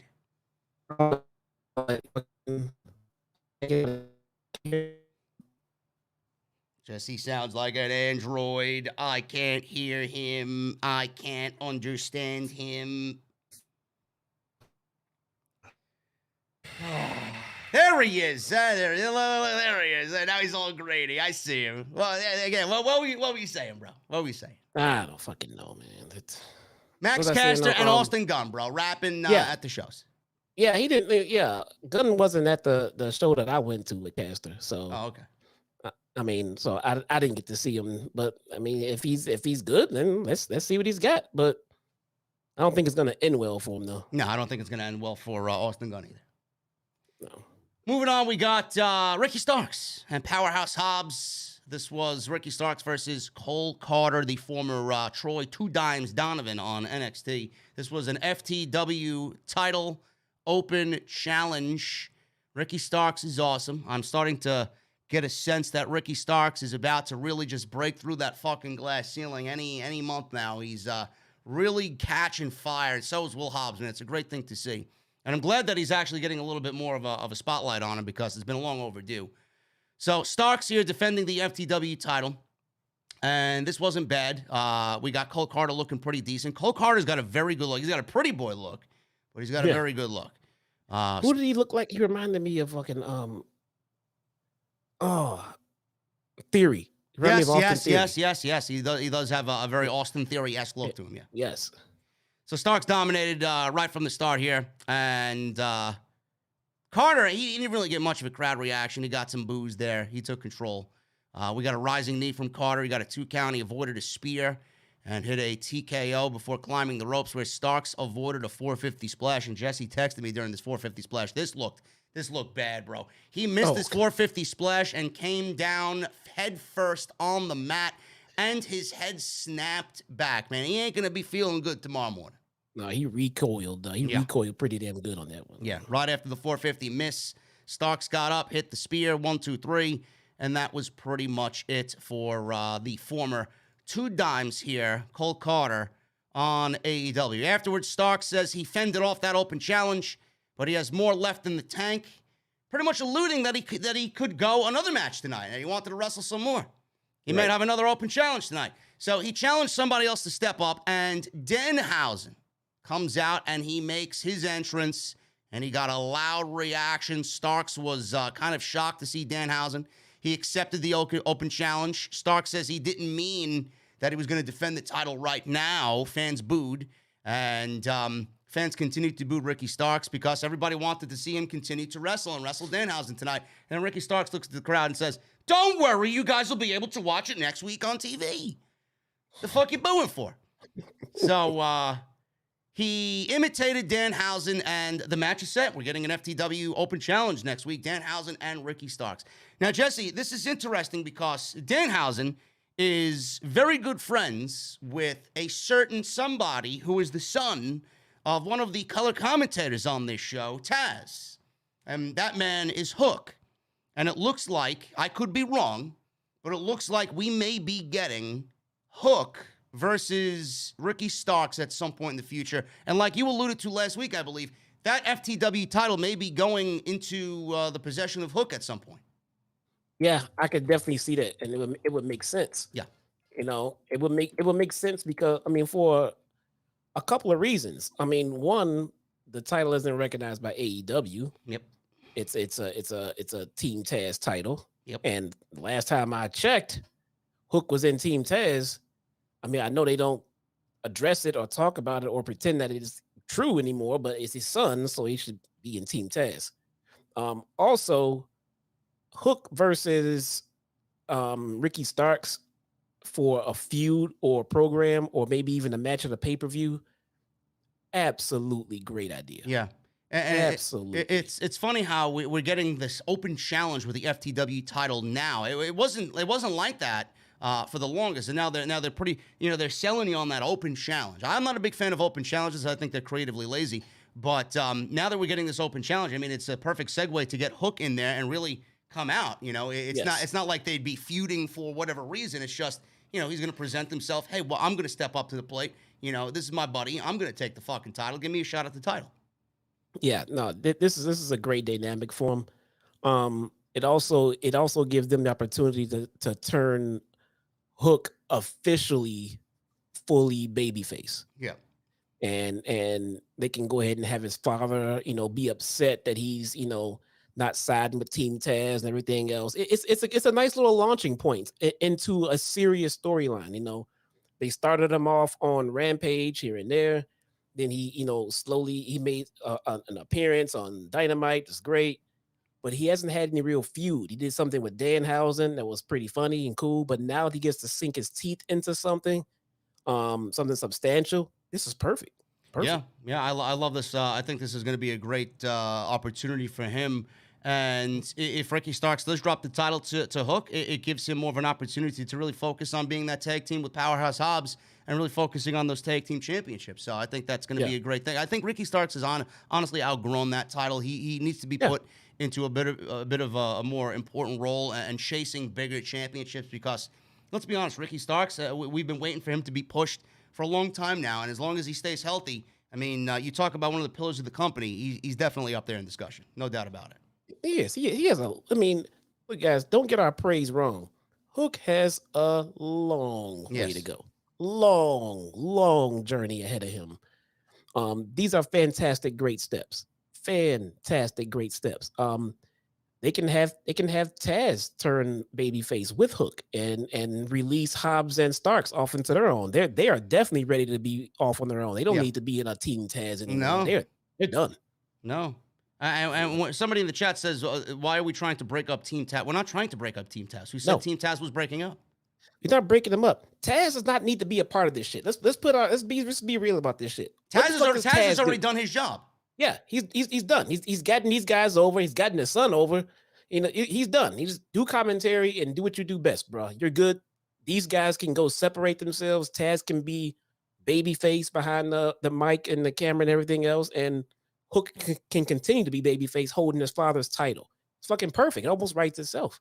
I don't know why you guys continue to take the shit we say out of context, man. Nobody said here we want to break up Team Taz. Not breaking them up. Get them away from Taz. Give them their own goddamn name instead of Team Taz. Yes. They earned the right to be their own independent tag team. They're good. They're fine. They don't need a Team Taz, bro. Unbelievable, man. You guys got selective hearing, man. You want to hear what you want to hear. Really. Gee. Shivani interviewed Athena, Kris Statlander, and Willow Nightingale backstage. They talked about their tag team match later with the Baddies. So eventually, one of these weeks, we're going to get a payoff with Athena and Kris Statlander, either going for the TBS Championship or both championships, the TBS and the AEW Women's Championship, which Kris Statlander alluded to. Please sign me up. Statlander versus Thunder Rosa. Yes. And by the way, I forgot this one before we jumped off of the last topic, but Danhausen was on Dark the other day. Yeah. He's so fucking bad, man. Meaning as an in-ring performer. In-ring performer. His in-ring work is like the polar opposite of his gimmick work. Well, that's what happens when you're all gimmick and you're really no substance other than just comedic timing and gimmick. He's bad. And again, before someone takes that and clips it and runs with it, I like Danhausen. So do I. I've spent many a weeks right here in this chair telling everyone how I like him. I like what he brings to the table. And the fact that his signing was a great deal for AEW. Great. It was fucking great. I love it. But we're talking about his in-ring ability, and my God, it is bad. It is very bad. Does that mean I don't want to see him on TV? Didn't say that. No, I want to see him on TV. The guy's fucking entertaining and all hell. I mean, let's see him on TV. Let's just not have him wrestle. Bro, you got to remember, man, you can't tell somebody that they're bad at what they do, especially a professional wrestler, man, because you yourself are not a professional wrestler. Yes, this is true. I also can't make movies. No. But I know we can't speak on anything because we're not in the business. Yeah. I also can't make a car, but I know a slow car when I see you. I mean, yes. What's that got to do with any fucking thing? I don't know. People, man. Shivani, he was into a lot tonight with Shivani. He was in the middle of the ring and he introduced FTR. So we got an FTR promo segment here. Taz and Ross were running down the pay-per-view card for Saturday's Ring of Honor, Death Before Dishonor. And we got FTR in the middle of the ring. Big ovation from the Atlanta crowd. And we got big FTR chants. Dax talked about his daughter who was diagnosed with an irregular heartbeat, but she had surgery to close the hole in her heart that was causing it. He says they will build their legacy to make his daughter proud. So he pretty much took this personal thing that his daughter went through and made it into why they needed to win this match on Saturday and what it's going to do to them and how they're going to attack this thing. They're going to go out like his daughter and fight for their fucking lives out there on Saturday night against the Briscoes. And this was a great promo. A lot of people on social media were praising this. I mean, everything FTR does is tremendous. And I'm looking forward to this match. I know the pay-per-view on Saturday is a little bit more expensive than the last one. It's $39.99. This match in itself is going to be worth every fucking penny. So I have no problem supporting Tony Khan and AEW with this Ring of Honor show on Saturday night. But Jesse, this match with the Briscoes, I know you were hoping to see the Briscoes out there. Did you see the sit-down, the tremendous sit-down that they did with Caprice Coleman with this hype video that they did, this hype vignette or sit-down interview with the Briscoes and FTR, man, selling this match? I refuse to answer that right now. Because you haven't seen it. Oh, I've seen it, brother. You don't want to. You don't want to talk about it now. Why? Because I'm looking at Sith Negan in the chat, man. Looking at Sith Negan with a $250 super chat. Oh my goodness. My boy Daryl coming in big time. Wow. With a $250 super chat, man. That is fucking incredible. Daryl is a VIP amongst VIPs, man. Daryl with Osakui may be on the paperwork to possibly own the venue. You guys are awesome, man. That's how big he is. Thank you, Daryl. Thank you, buddy, man. I appreciate you so much, man. And Daryl's got one hell of a creative mind, man. He's got fucking ideas for days, man. Always sending me shit, awesome. and I'm like, Jesus fucking Christ, can we get this guy writing the show? That's awesome. Yeah, I saw this promo, man. If you guys have not, you gotta go check out AEW's YouTube from time to time. They do upload certain promos that just might not make the air. And this was good. It was a sit down. They sat down. They had a drink. You know, FTR brought some goddamn tequila and they poured out some drinks, man. They had a shot, and they sat and talked shop. Yep. You know, the Briscoes said, "Hey, you know, y'all get lucky, you know, and my life ain't been the same since this. Y'all over there living comfortably, and you know, I ain't with that shit. So, you know, we want our, you know, when our fucking titles back. You know what I'm saying? So, it was so good. And then what they would do another shot, and the Briscoes said, "Fuck that, we ain't doing that." They poured that shit out, man. It was so good. It was so good, man.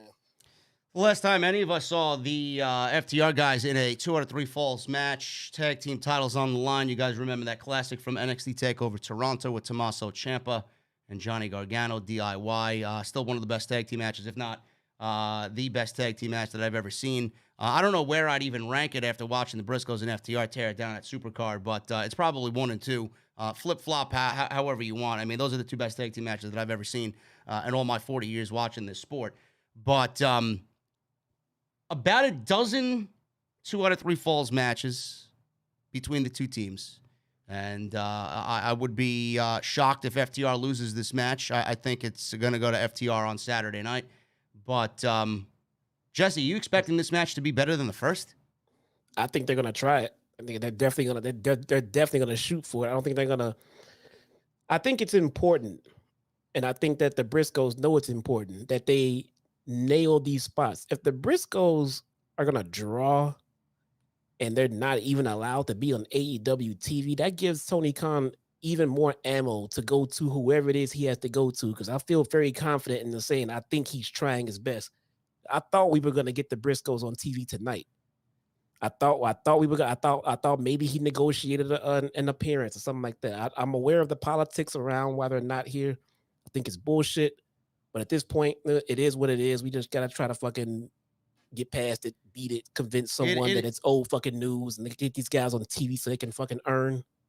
It is ridiculous. They are the only act on the entire show that hasn't been on AEW television to promote this show. Yeah. Yeah, they got the crowds fucking cheering for them and shit, dude. They're being promoted to sell a pay-per-view, but they're not allowed on fucking TV. This is so stupid. Like Jesse mentioned before when he kind of went off the script, no pun intended, earlier. People make mistakes, and second chances are important. And the Briscoes, you know, I believe it was one of them. I don't remember who it was. It might have been Mark Briscoe. His wife just had a baby. They're family men. He's a father. Yes. He's a father now. So I don't really understand the animosity there, this vicious cancel culture, keeping the Briscoes off of television. They may be the best tag team on the fucking planet next to the FTR, and the fact that they're not on television is a fucking crime because he's being held in contempt for something that he said fucking 12 years ago. And apologized. And he apologized multiple times, dude. I mean, there's nothing more the guy can do.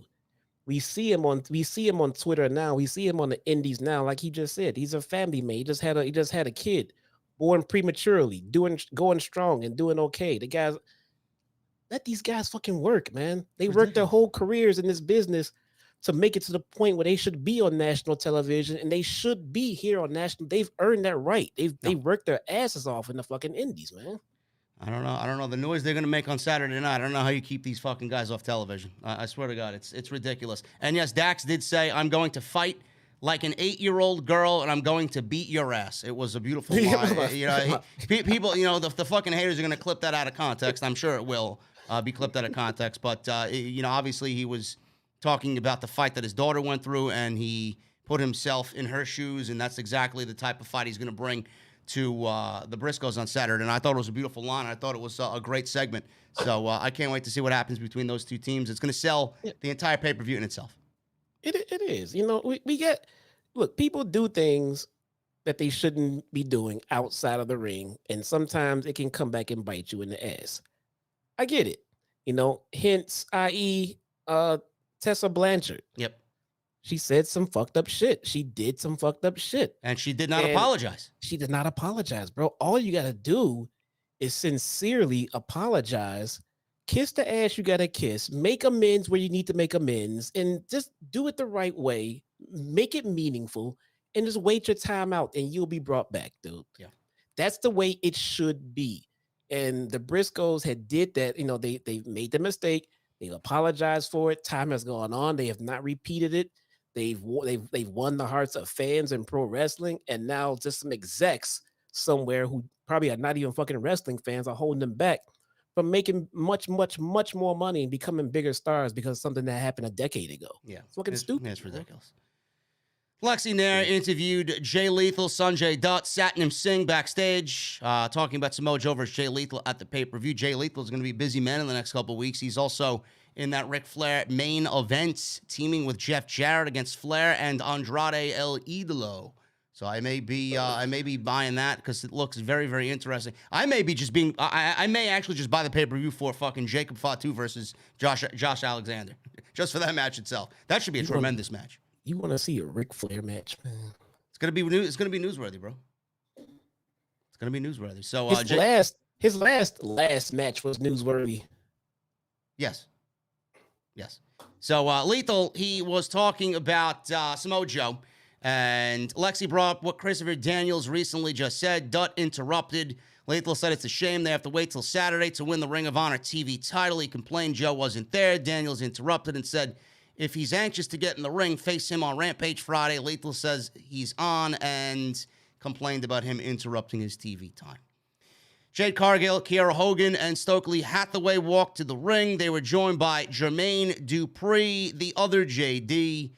Stokely said Layla Gray was not cleared to wrestle. This upset Tony Brown greatly, our VIP here on OTS, Tony Brown. But they made sure Statlander was banned from ringside to keep things even. So Cargill talked about being from the Atlanta area, and she said that she's going to show everyone that she is that bitch. So we got Cargill and Hogan against Athena and Willow Nightingale. This was not bad. Jade looked pretty good here. They had a nice exchange that Hogan and Athena right at the start. Willow tagged in, hit a low cross body, a knee from Jade on the outside. This distracted Athena. She and Willow recovered, allowing Willow to the double blockbuster out to the floor, which looked tremendous. Athena took out both of her opponents with a cross-body to the outside. We got Jade and Hogan taking control, beating down Athena. Jade eventually did face off with Athena, and they traded forearms until Jade got the better of the exchange with a big kick. She caught a dive from Athena and hit a fall-away slam, which looked great. Athena is not... she's tiny, but she's built. So the fact that Jade looked Like she caught her with ease and threw her away like nothing. It was very impressive. Jade kept up as usual, but Athena did come back on her. She crushed Jade with some double knees and powerbomb Hogan on the apron. Looked to be a little off here. Look a little, a little miscommunication there. Stokely got in Athena's face, and the distraction was enough for Jade to boot Athena into the steel steps. Back in the ring, Jade tagged in. Willow cradle hold for 2, but Jade hit a blue thunder bomb and jaded for the win. So that pretty much is that. We're still gearing towards Athena versus Jade Cargill. I don't know when that's going to be, but All Out seems like the proper destination for that. So I'm all in on that. I think Jade and Athena for that TBS title. That TBS title should be on pay-per-view in a meaningful match. Hasn't been in a little bit, so that's where I see that happening. Yes. Why did Jermaine Dupri need to be out here? I don't know, because I guess he's from the Atlanta area. Maybe he's friends with Jade and family. I don't know. Possible. I see a bigger point in Kevin Gates being out here than Jermaine Dupri. And I don't even know who Kevin Gates is. But at least they mentioned that he has new material coming out. He's got a new album coming out. That's a reason to be on TV, to promote the album. Why is Jermaine Dupri out here? I don't know, man, but I recently found out that Jermaine Dupri has vegan ice cream. It's called JD's Ice Cream. Fun fact, I just figured I'd let everybody know. I'm not a vegan or anything. I don't eat vegan ice cream. But apparently it's a cool little backstory on it, too. Oh, man. What the fuck? I don't know why he's out there, bro. He's from the area. So what? So what? Why is he out here, man? So what? I don't know. I think he should have treated Criss Cross better. I don't know. Shivani, he should treat them better. I'm sorry. How are you rich as a child, then broke as I don't know. Whatever. Moving on. Tony Schiavone interviewed Thunderstorm. This is Tony Storm and Thunder Rosa backstage. Britt Baker and Jamie Hayter interrupted and said, "Why are we giving Thunder Rosa another promo? Please, no more Thunder Rosa promos." And they said they hope Thunder Rosa loses her match next week. She's fighting, what's her name? Miyu, what's her name, Jesse? I forgot her name. I forgot her name, too. Yeah, she's fighting that one from the Japanese one. She's fighting her next week. It's Fight for the Fallen. See, watch this. Hold on. I'm going to cut you for a second. Jermaine Dupri is the king of Atlanta. Jesse must don't listen to hip-hop or rap. I don't know. Jesse doesn't listen to hip-hop or rap. That's like saying that I listen to hip-hop and rap. It's not true. Where do you get your fans from, bro? I don't know, bro. Who is this fucking nobody they grow greater on trees podcast? Who the fuck is... Yeah, he was also the same guy that told that told us that, well, why are we breaking up Team Taz? This guy's a fucking... Get this guy out of the chat.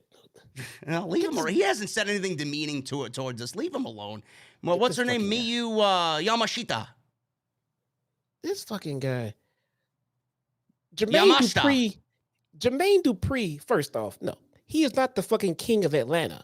Go to fucking T.I. and tell T.I. that Jermaine Dupri is the fucking king of Atlanta, you fucking idiot. Bro, by the way, I don't like fucking name calling you. I really don't. The king of Atlanta is Chipper Jones. You think Jermaine fucking Dupri is the king of Atlanta hip hop? Is that what you fucking think? Why are we talking about Jermaine Dupri, bro? I haven't heard one fucking song from Jermaine Dupri, man. I don't know what the fuck we're talking about. Who? And you want to talk about Jermaine Dupri? Get this fucking guy out of here. He's a fucking idiot, dude. Get the fuck out of here. Get the king of Atlanta. Go jump your ass out of here somewhere. Get the fuck out of here. Now, we can go on. We got Miyu Yamashita, I believe her name is, against Thunder Rosa next week for the AEW Women's Championship. No video package on her. Nobody knows who the fuck she is. She's just coming in to do this match and then give Thunder Rosa her win back. Bro, what are we doing with Britt Baker and Thunder Rosa, man? Are they really setting us up for round 3 with these two? Dude, this shit has double turn written all over it, dude. Or a tag team match with Thunder Rosa and Tony Storm versus Britt Baker and Jamie Hayter, and then one of them turns on the other. Maybe Tony Storm turns on Thunder Rosa and it aligns because she's very good friends, but best friends, I think, with Britt Baker. I didn't like Tony Storm's heel run in Me neither. But this isn't NXT, bro. I know, but it was that bad. Well, I wanna make sure she sees some success as a baby face first. I mean, that's first and foremost. So I would turn Britt Baker and Jamie Hayter babyface, have Thunder Rosa go heel. Tony Storm can stay babyface. So she can turn on Tony Storm. You know, well, Britt Baker's pretty much a babyface anyway. I mean, she's not really Right. listed as a babyface, but she gets the reactions as one. Exactly, you know, and that's why it would just fucking fit. I still want to see Thunder Rosa turn and list the Renegade Twins as her heavy. Yeah. That's what I would much rather see, because I'm not. It just feels and looks so convoluted right now in the women's division with the title and everything. What is going on? What is going on? It feels so weird, man. I don't know. I don't know what's going on, but we got this match next week with Thunder Rosa. I'd be very curious to see what's going on. I still haven't watched that one match back from Japan that aired on Dark. So we're looking like we're getting a quality women's championship match next week, and we'll just take it from there. I don't know if you're looking at All Out, Jesse. If you're looking over the next 6-7 weeks to All Out, who are we booking for All Out against Thunder Rosa? The way that they have it lined up right now, it looks like there's gonna be a tag team match with no title on the line, man. Well, we get Britt Baker again. Yeah. They have not lined up an opponent for Thunder. No one is in line to look like they're going to be an opponent for Thunder Rosa right now for All Out. No one. They can start putting something together, but as it stands now, who is it? Who's the one looking like, oh, we got to get them in that match with Thunder Rosa? Who? They're not building her a contender at all. I don't know. Maybe they're just looking to get through this one match next week and then start building somebody up. I don't know. Maybe. We got the main event coming up, but this is what's coming up on AEW television in the next week or so. We got Hangman Page and John Silver versus Butcher and Blade. We got Lee Moriarty versus Dante Martin. We got Britt Baker and Jamie Hayter in tag team action. This is on Rampage, by the way. We got a rap battle with Max Caster and Austin Gunn, and then Jay Lethal versus Christopher Daniels. So Tony Khan's loading up on Rampage for Friday. Ring of Honor has added 2 more matches on top of what we've already been given. Willow Nightingale will go one-on-one with Allison Kay, the former NWA Women's Champion. And we got a 6-man tag team match with Dalton Castle. Apparently, it's going to be Dalton Castle and the Boys versus The Righteous, Vincent, Bateman, and Dutch. Don't know who any of them are. It'll be my first time because I'm not really ingrained in Ring of Honor, but I do know Dalton Castle. So the women's match is a buy-in match or a pre-show match, and the 6-man tag, actually it's the 6-man tag team championships with The Righteous and Dalton Castle. So there you go. So we got all title matches on the show on Saturday night. Should be good. And then Dynamite. Go ahead. I'm sorry. And Dynamite next week is Thunder Rosa and Miyu Yamashita for the AEW Women's Championship, and then FTW Championship Open Challenge. Ricky Starks versus Dan Houser with more matches. They said to be announced on Saturday during the Ring of Honor show. Yeah. Also, I'm a fan of Willow Nightingale too. Yeah, she's very good. Yes. I mean, nothing extraordinary or special or crazy. But I think she's good. I think she's good at what she does, and I like her energy. I like her energy a lot. Yeah, me too. That's the best thing about her. Yeah. Main event time, guys. Barbed Wire Everywhere match with Chris Jericho and Eddie Kingston. Jericho was in full Painmaker makeup and gear. He was not the Wizard tonight that we all love. No wizardry from Jericho. This was Jericho just really giving it to us because he's going to be in a fucking war with Eddie Kingston. This was crazy, man. This was barbed wire everywhere. Ring ropes were all barbed wire. Justin Roberts' microphone was barbed wired. The ring bell was barbed wire. There was tables wrapped in barbed wire. There was a huge barbed wire plank on the outside. You name it. And then you got the shark cage hanging above the crowd, and the JAS was in the shark cage. Ruby Soho was in charge of the power to the shark cage to lower it and raise it. So she was there watching the control center out by ringside. This was wild. This was entertaining. I don't think it was given nearly enough time. I think they rushed through it. I think Tony Khan really needs to slow things down when it comes to these type of specialty matches, because it really could be special, but then doesn't come off special because he rushed through everything and then they went immediately off the air. I find it to be one of those gripes that I just can't get past. And people may say I'm cynical, and people may say that I'm nitpicking and I'm fucking too hard. You got to let things breathe. Please let things breathe, okay? You could have cut from somewhere else. You didn't have to put so much on the show. Something like this deserves all the attention and proper time management. But it was fun, it was wild, and it was entertaining. That's all I could say there. But Jesse, is anybody as valuable as Chris Jericho? I mean, Jericho is one of the most valuable commodities in AEW, man. You ask him to legitimately do anything, man, and he's out there fucking doing anything. You want to fill him in, you want to put him in as a fill-in to fucking carry a major feud with him being a major name, he'll do it for you. You want him to put over a young talent, he'll do it for you. You want him to wrestle fucking Nick Gage in a death match, he'll do it. And here he's in a barbed wire death match with Eddie Kingston, he'll fucking do it, man. Jericho is the man of many masks, and he wears them very well, bro. It's unbelievable. Jericho has led AEW into the mainstream. Yes. with its inception when they came along. Jericho has made younger stars, bigger stars. Most notably, Sammy Guevara. Yep.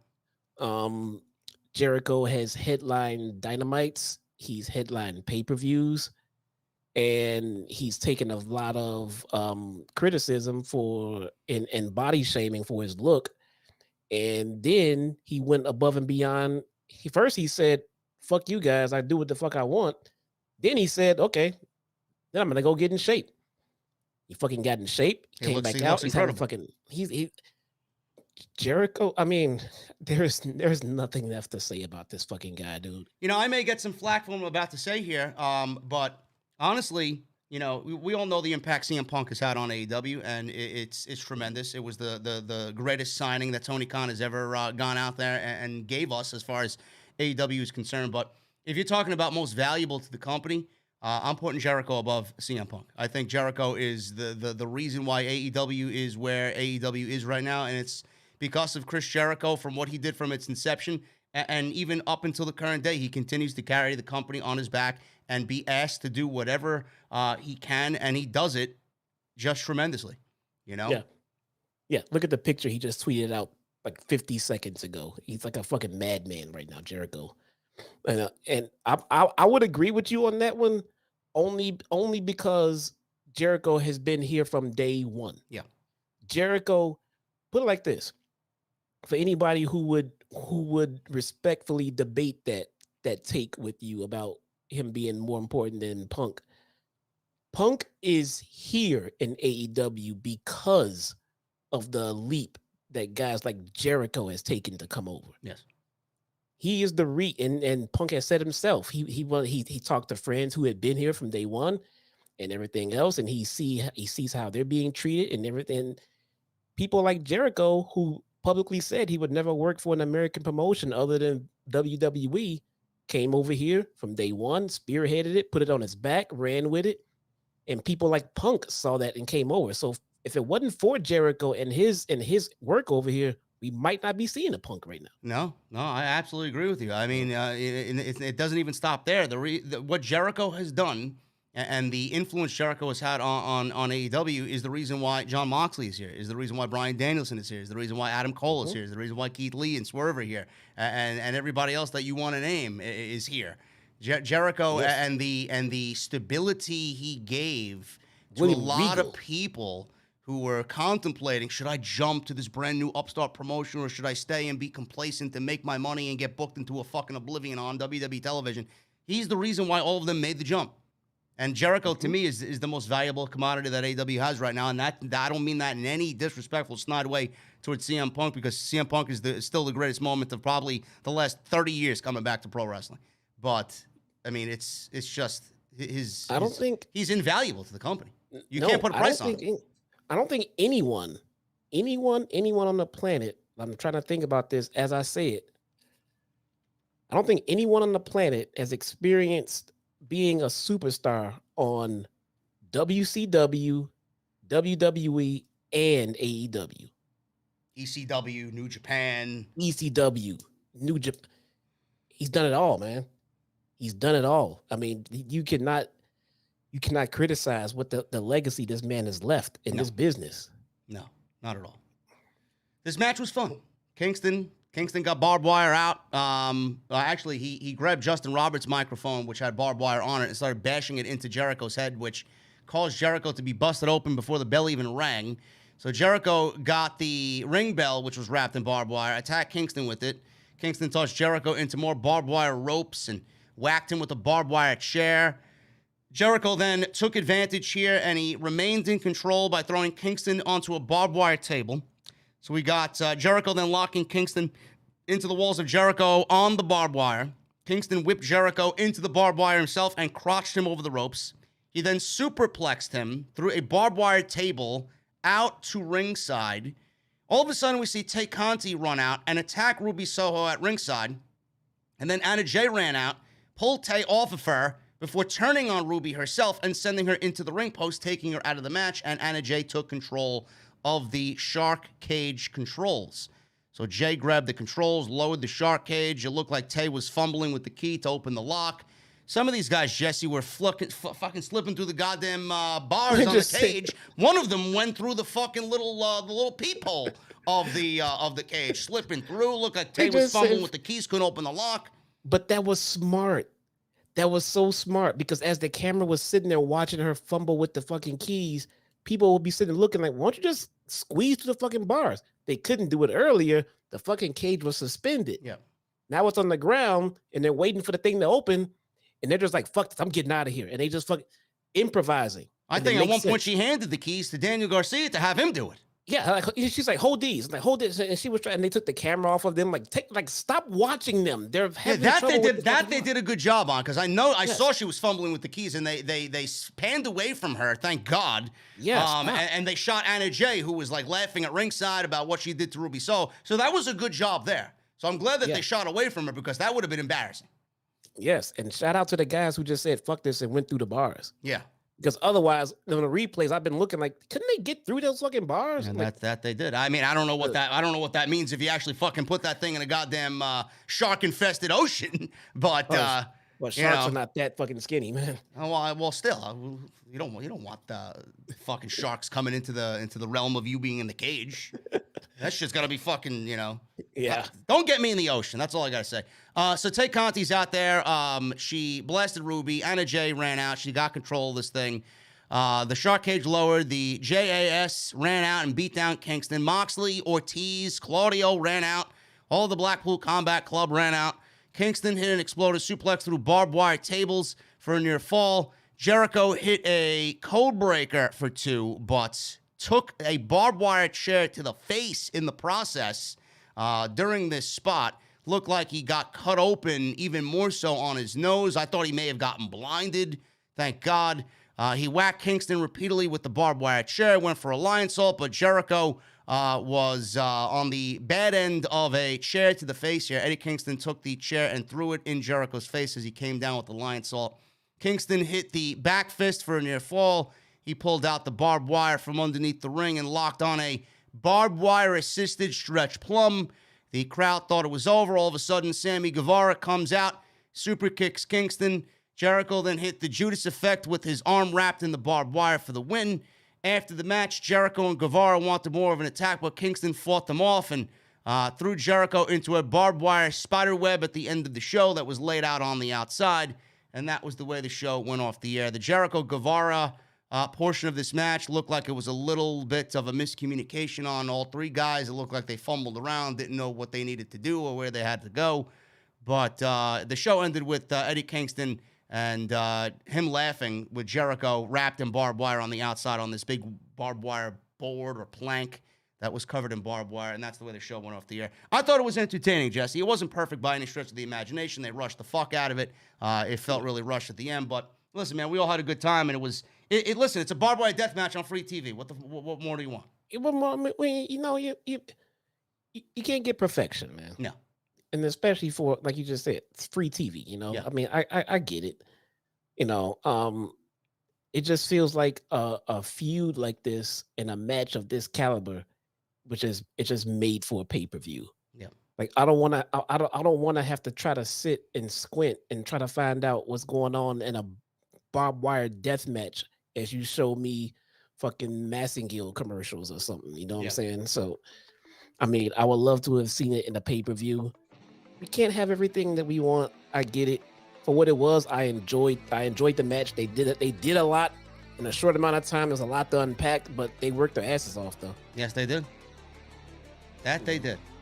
And so did we, man. We're about to get into the super chats, man. We appreciate you guys joining us on this podcast tonight, on this live stream tonight for AEW Dynamite Fyter Fest Night 2 with the Barbed Wire Everywhere match between Chris Jericho and Eddie Kingston.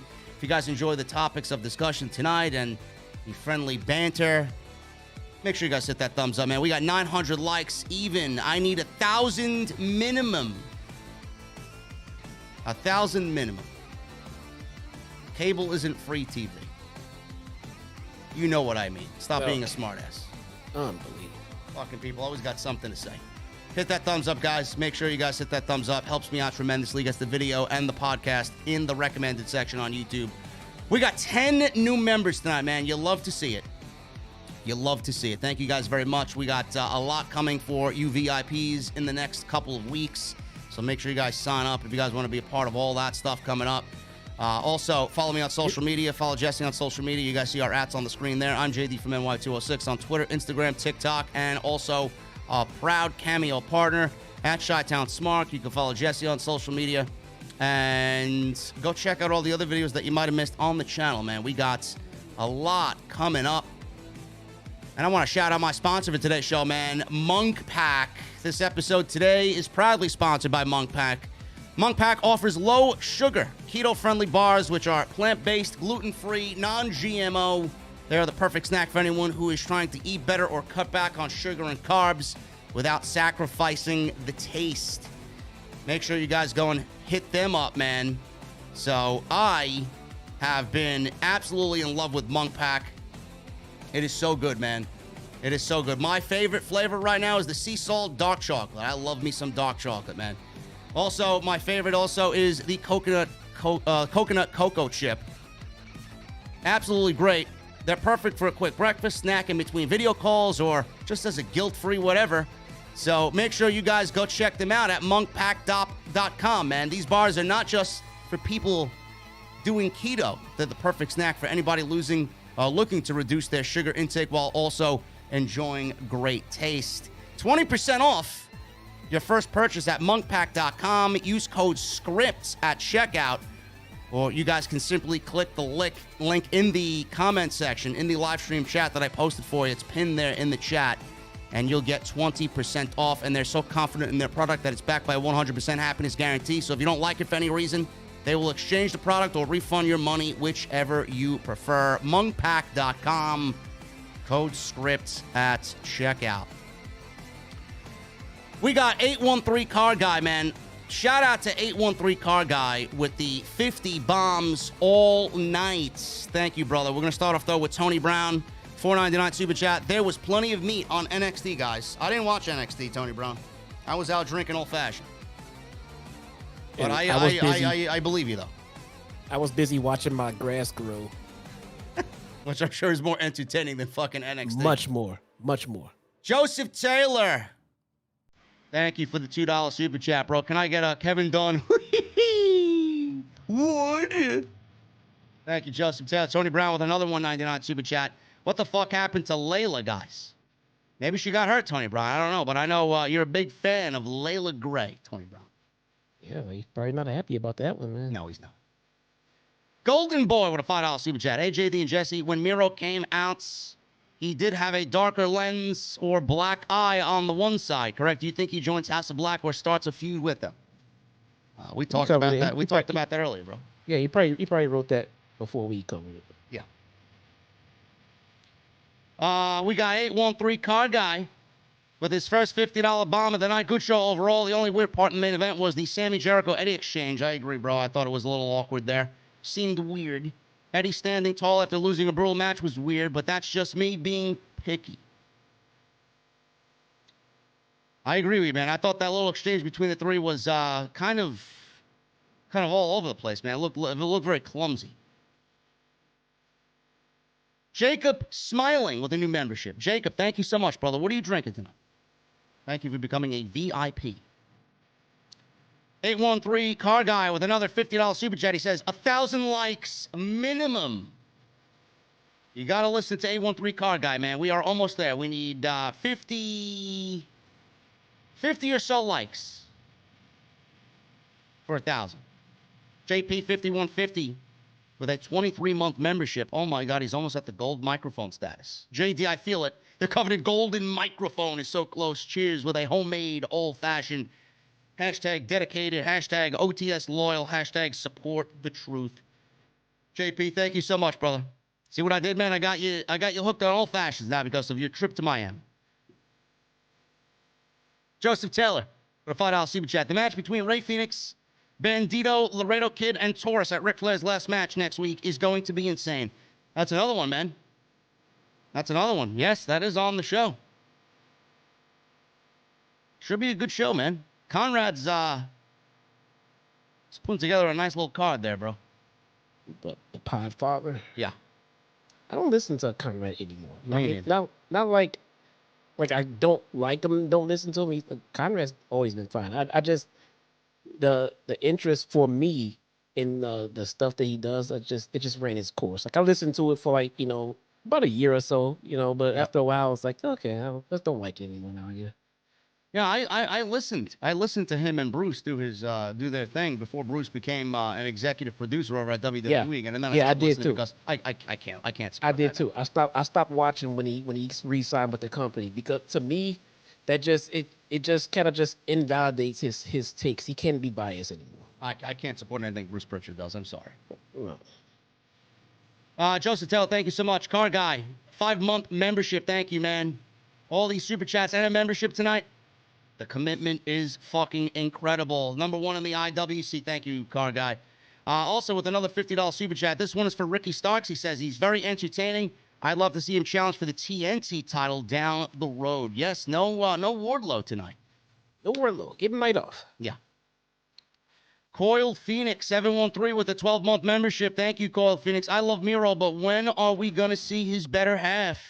Is she ever going to come to AEW, or has AEW just scrapped the whole idea of bringing her in? I don't think she was even in the cards to begin with, Coil Phoenix, but if she comes in, she's more than welcome to. Seriously. I think she's coming. I think just be patient. Probably timing. Yeah. Timing. Miro's sort of kind of transitioning right now from his first run with the company to his second run. They're trying to get his second run off the ground. They keep pausing and starting, but yep. It seems like when they get it going, I think she's going to come soon. We'll see. Chad with a UK 5 in Super Chat. Give me Tay J versus Thunderstorm. That's a lot of booty meat in one match. You know it, man. Yeah. That's a lot of booty meat, yes. About 10 Midgets becomes a 10-month member. Thank you so much, brother. How about Luchasaurus steps aside, Jungle Boy swings and hits him. Christian smiles. Jungle Boy says, he's right, Mom.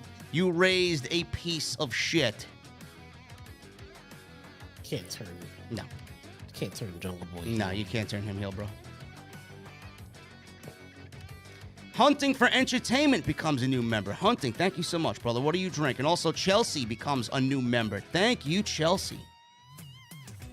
What are you guys drinking tonight? 813 Car Guy with another $50 super chat. Sting in House of Black could work.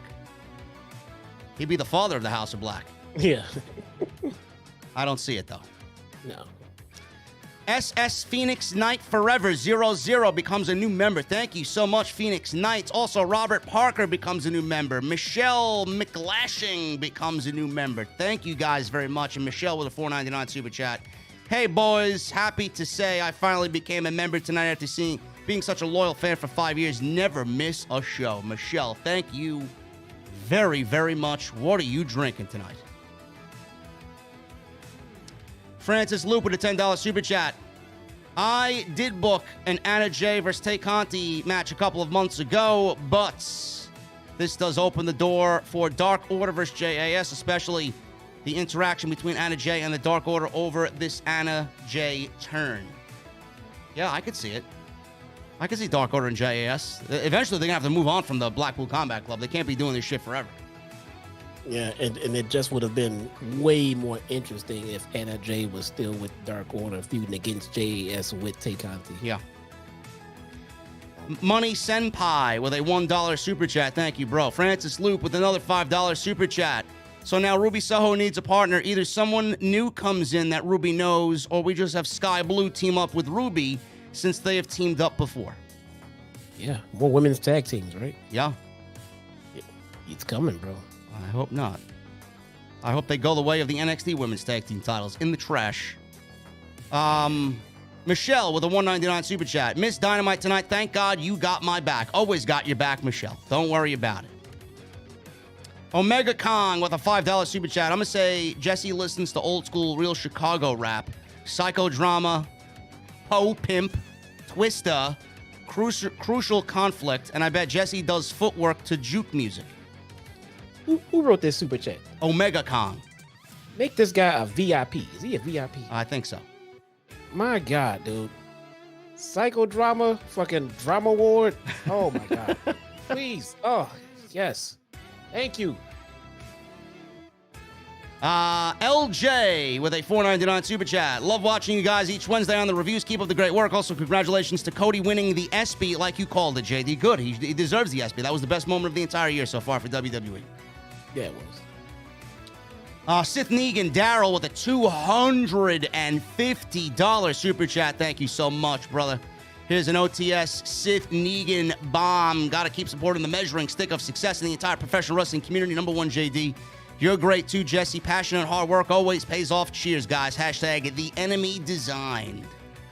Thank you so much. Thank you so much, man. Bobby Shrizzle with a new membership. Thank you, Bobby. Glad to have you in the VIP section.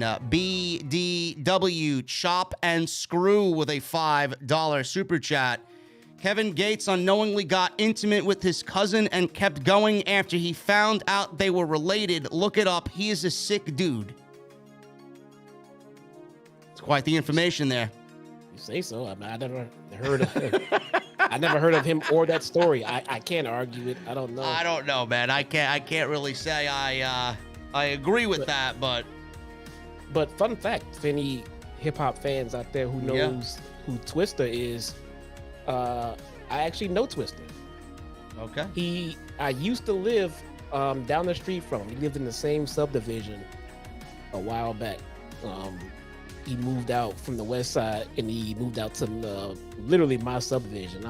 I will watch a fucking bright orange H2 on like 24s come through my neighborhood as I'm cutting the grass. I'm looking like, who the fuck is that? Then one day he rolled by with the window down and shit. I'm like, holy shit, that's fucking Twista, man.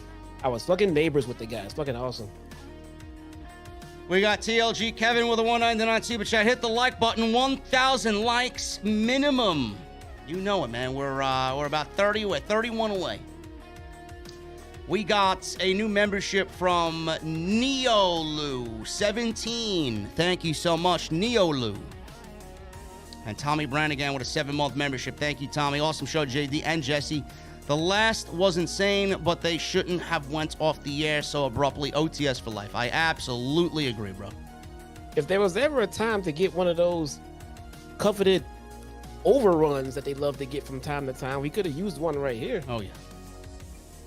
TLG Kevin with a $1.99 super chat. Loved tonight. Had a lot of fun. OTS for life. Thank you, TLG Kevin. Braves fan 89 becomes a new member. Love it.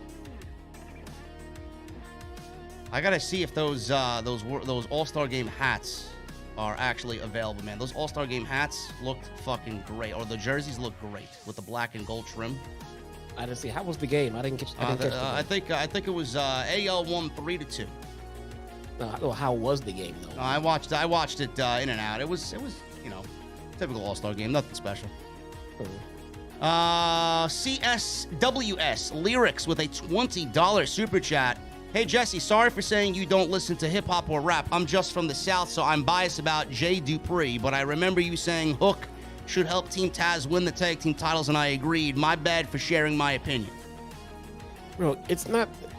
How can you be from Atlanta and think that Jermaine Dupri is king? That's like saying I'm a wrestling fan and WWE is the best wrestling around. It's dead serious, bro. Atlanta is known for so much fucking just historic, fucking fantastic hip hop, dude. And I wouldn't put Jermaine Dupri on that list. Not saying he's not successful, man. He's got hits, but that's all fucking mainstream garbage, dude. All mainstream garbage. Ludacris runs fucking Atlanta. T.I. runs Atlanta, dude. Outkast. Jermaine Dupri just lives there. CSWS also with a $4.99 super chat. Beers on me if you guys ever visit Hawaii. This is Nobody Greater podcast, by the way. Sorry again, don't want to be blocked. Love the podcast. Don't worry, brother. We get in our feelings sometimes on here, man. You know, the things that they get taken out of context. It is what it is. We get it, man. We get it. Stu Sexton with a $5 super chat. Headed home from Dynamite. Show was great. We'll be back to listen to your review when I get home. Have a great night, guys. Stu, thank you so much, brother. Hopefully you enjoyed yourself. Looked like a good show tonight. Hooligan with a 21-month membership. Almost golden. Great OTS tonight. Do you think Luchasaurus turns on both Christian and Jungle Boy eventually being tired of being in the middle? I could see that as well. Hooligan. We're going to let it play out, though. Yeah. And Diablo Stackola with a $5 super chat. Hey, Jesse, I was done with Jermaine Dupri after he said he made better beats than Dre. Made better beats, he says. Made better beats than Dre and Timbaland. Yeah, he thought he made better beats than... Nobody makes better beats than fucking Dre and Timbaland. Yeah, that's like, I mean, Dr. Dre is the one that fucking created that shit, man. What the fuck you talking about? Dre has made more superstars than anyone you can fucking think of, dude. Eminem, Snoop. I can go on for fucking hours, dude. Dre is the fucking the king of fucking hip hop, dude. There you go. Guys, we are about to get out of here, and to be quite honest with you, I thought it was a great show tonight. Thank you guys for being a part of it. Thank you for spending your Wednesday night with me and Jesse. I'm about to, there you go, round of applause. I'm about to jump on some Destiny and hopefully get myself some new exotics. Still gotta do the fucking dungeon to get myself that exotic sword. But, ladies and gentlemen, I appreciate you joining us here on the podcast. Oh, yeah, I saw it. Yes, I am all about the Ghetto Boys. 5th Ward, Houston. Fucking Ghetto Boys are OGs in hip-hop, dude. Don't fuck with the Ghetto Boys. Follow us on social media, guys, at JDfromNY206. You guys can follow Jesse at Chi-Town Smart. Go check out all the other videos you might have missed on the channel. Also, I will be back live on Friday with Friday Night SmackDown and AEW Rampage, as usual, from the Beer Garden. Hit that thumbs up. 9 more likes for 1,000. Thank you for the super chats. Thank you to 813 Car Guy. Thank you to Daryl Sitnegan. And thank you to everybody who chimed in with the super chats and 11 new members, guys. We're going VIP only on Sundays. And we're doing a VIP hangout next Thursday. So make sure you guys go and hit that join button and become a VIP to be a part of the festivities.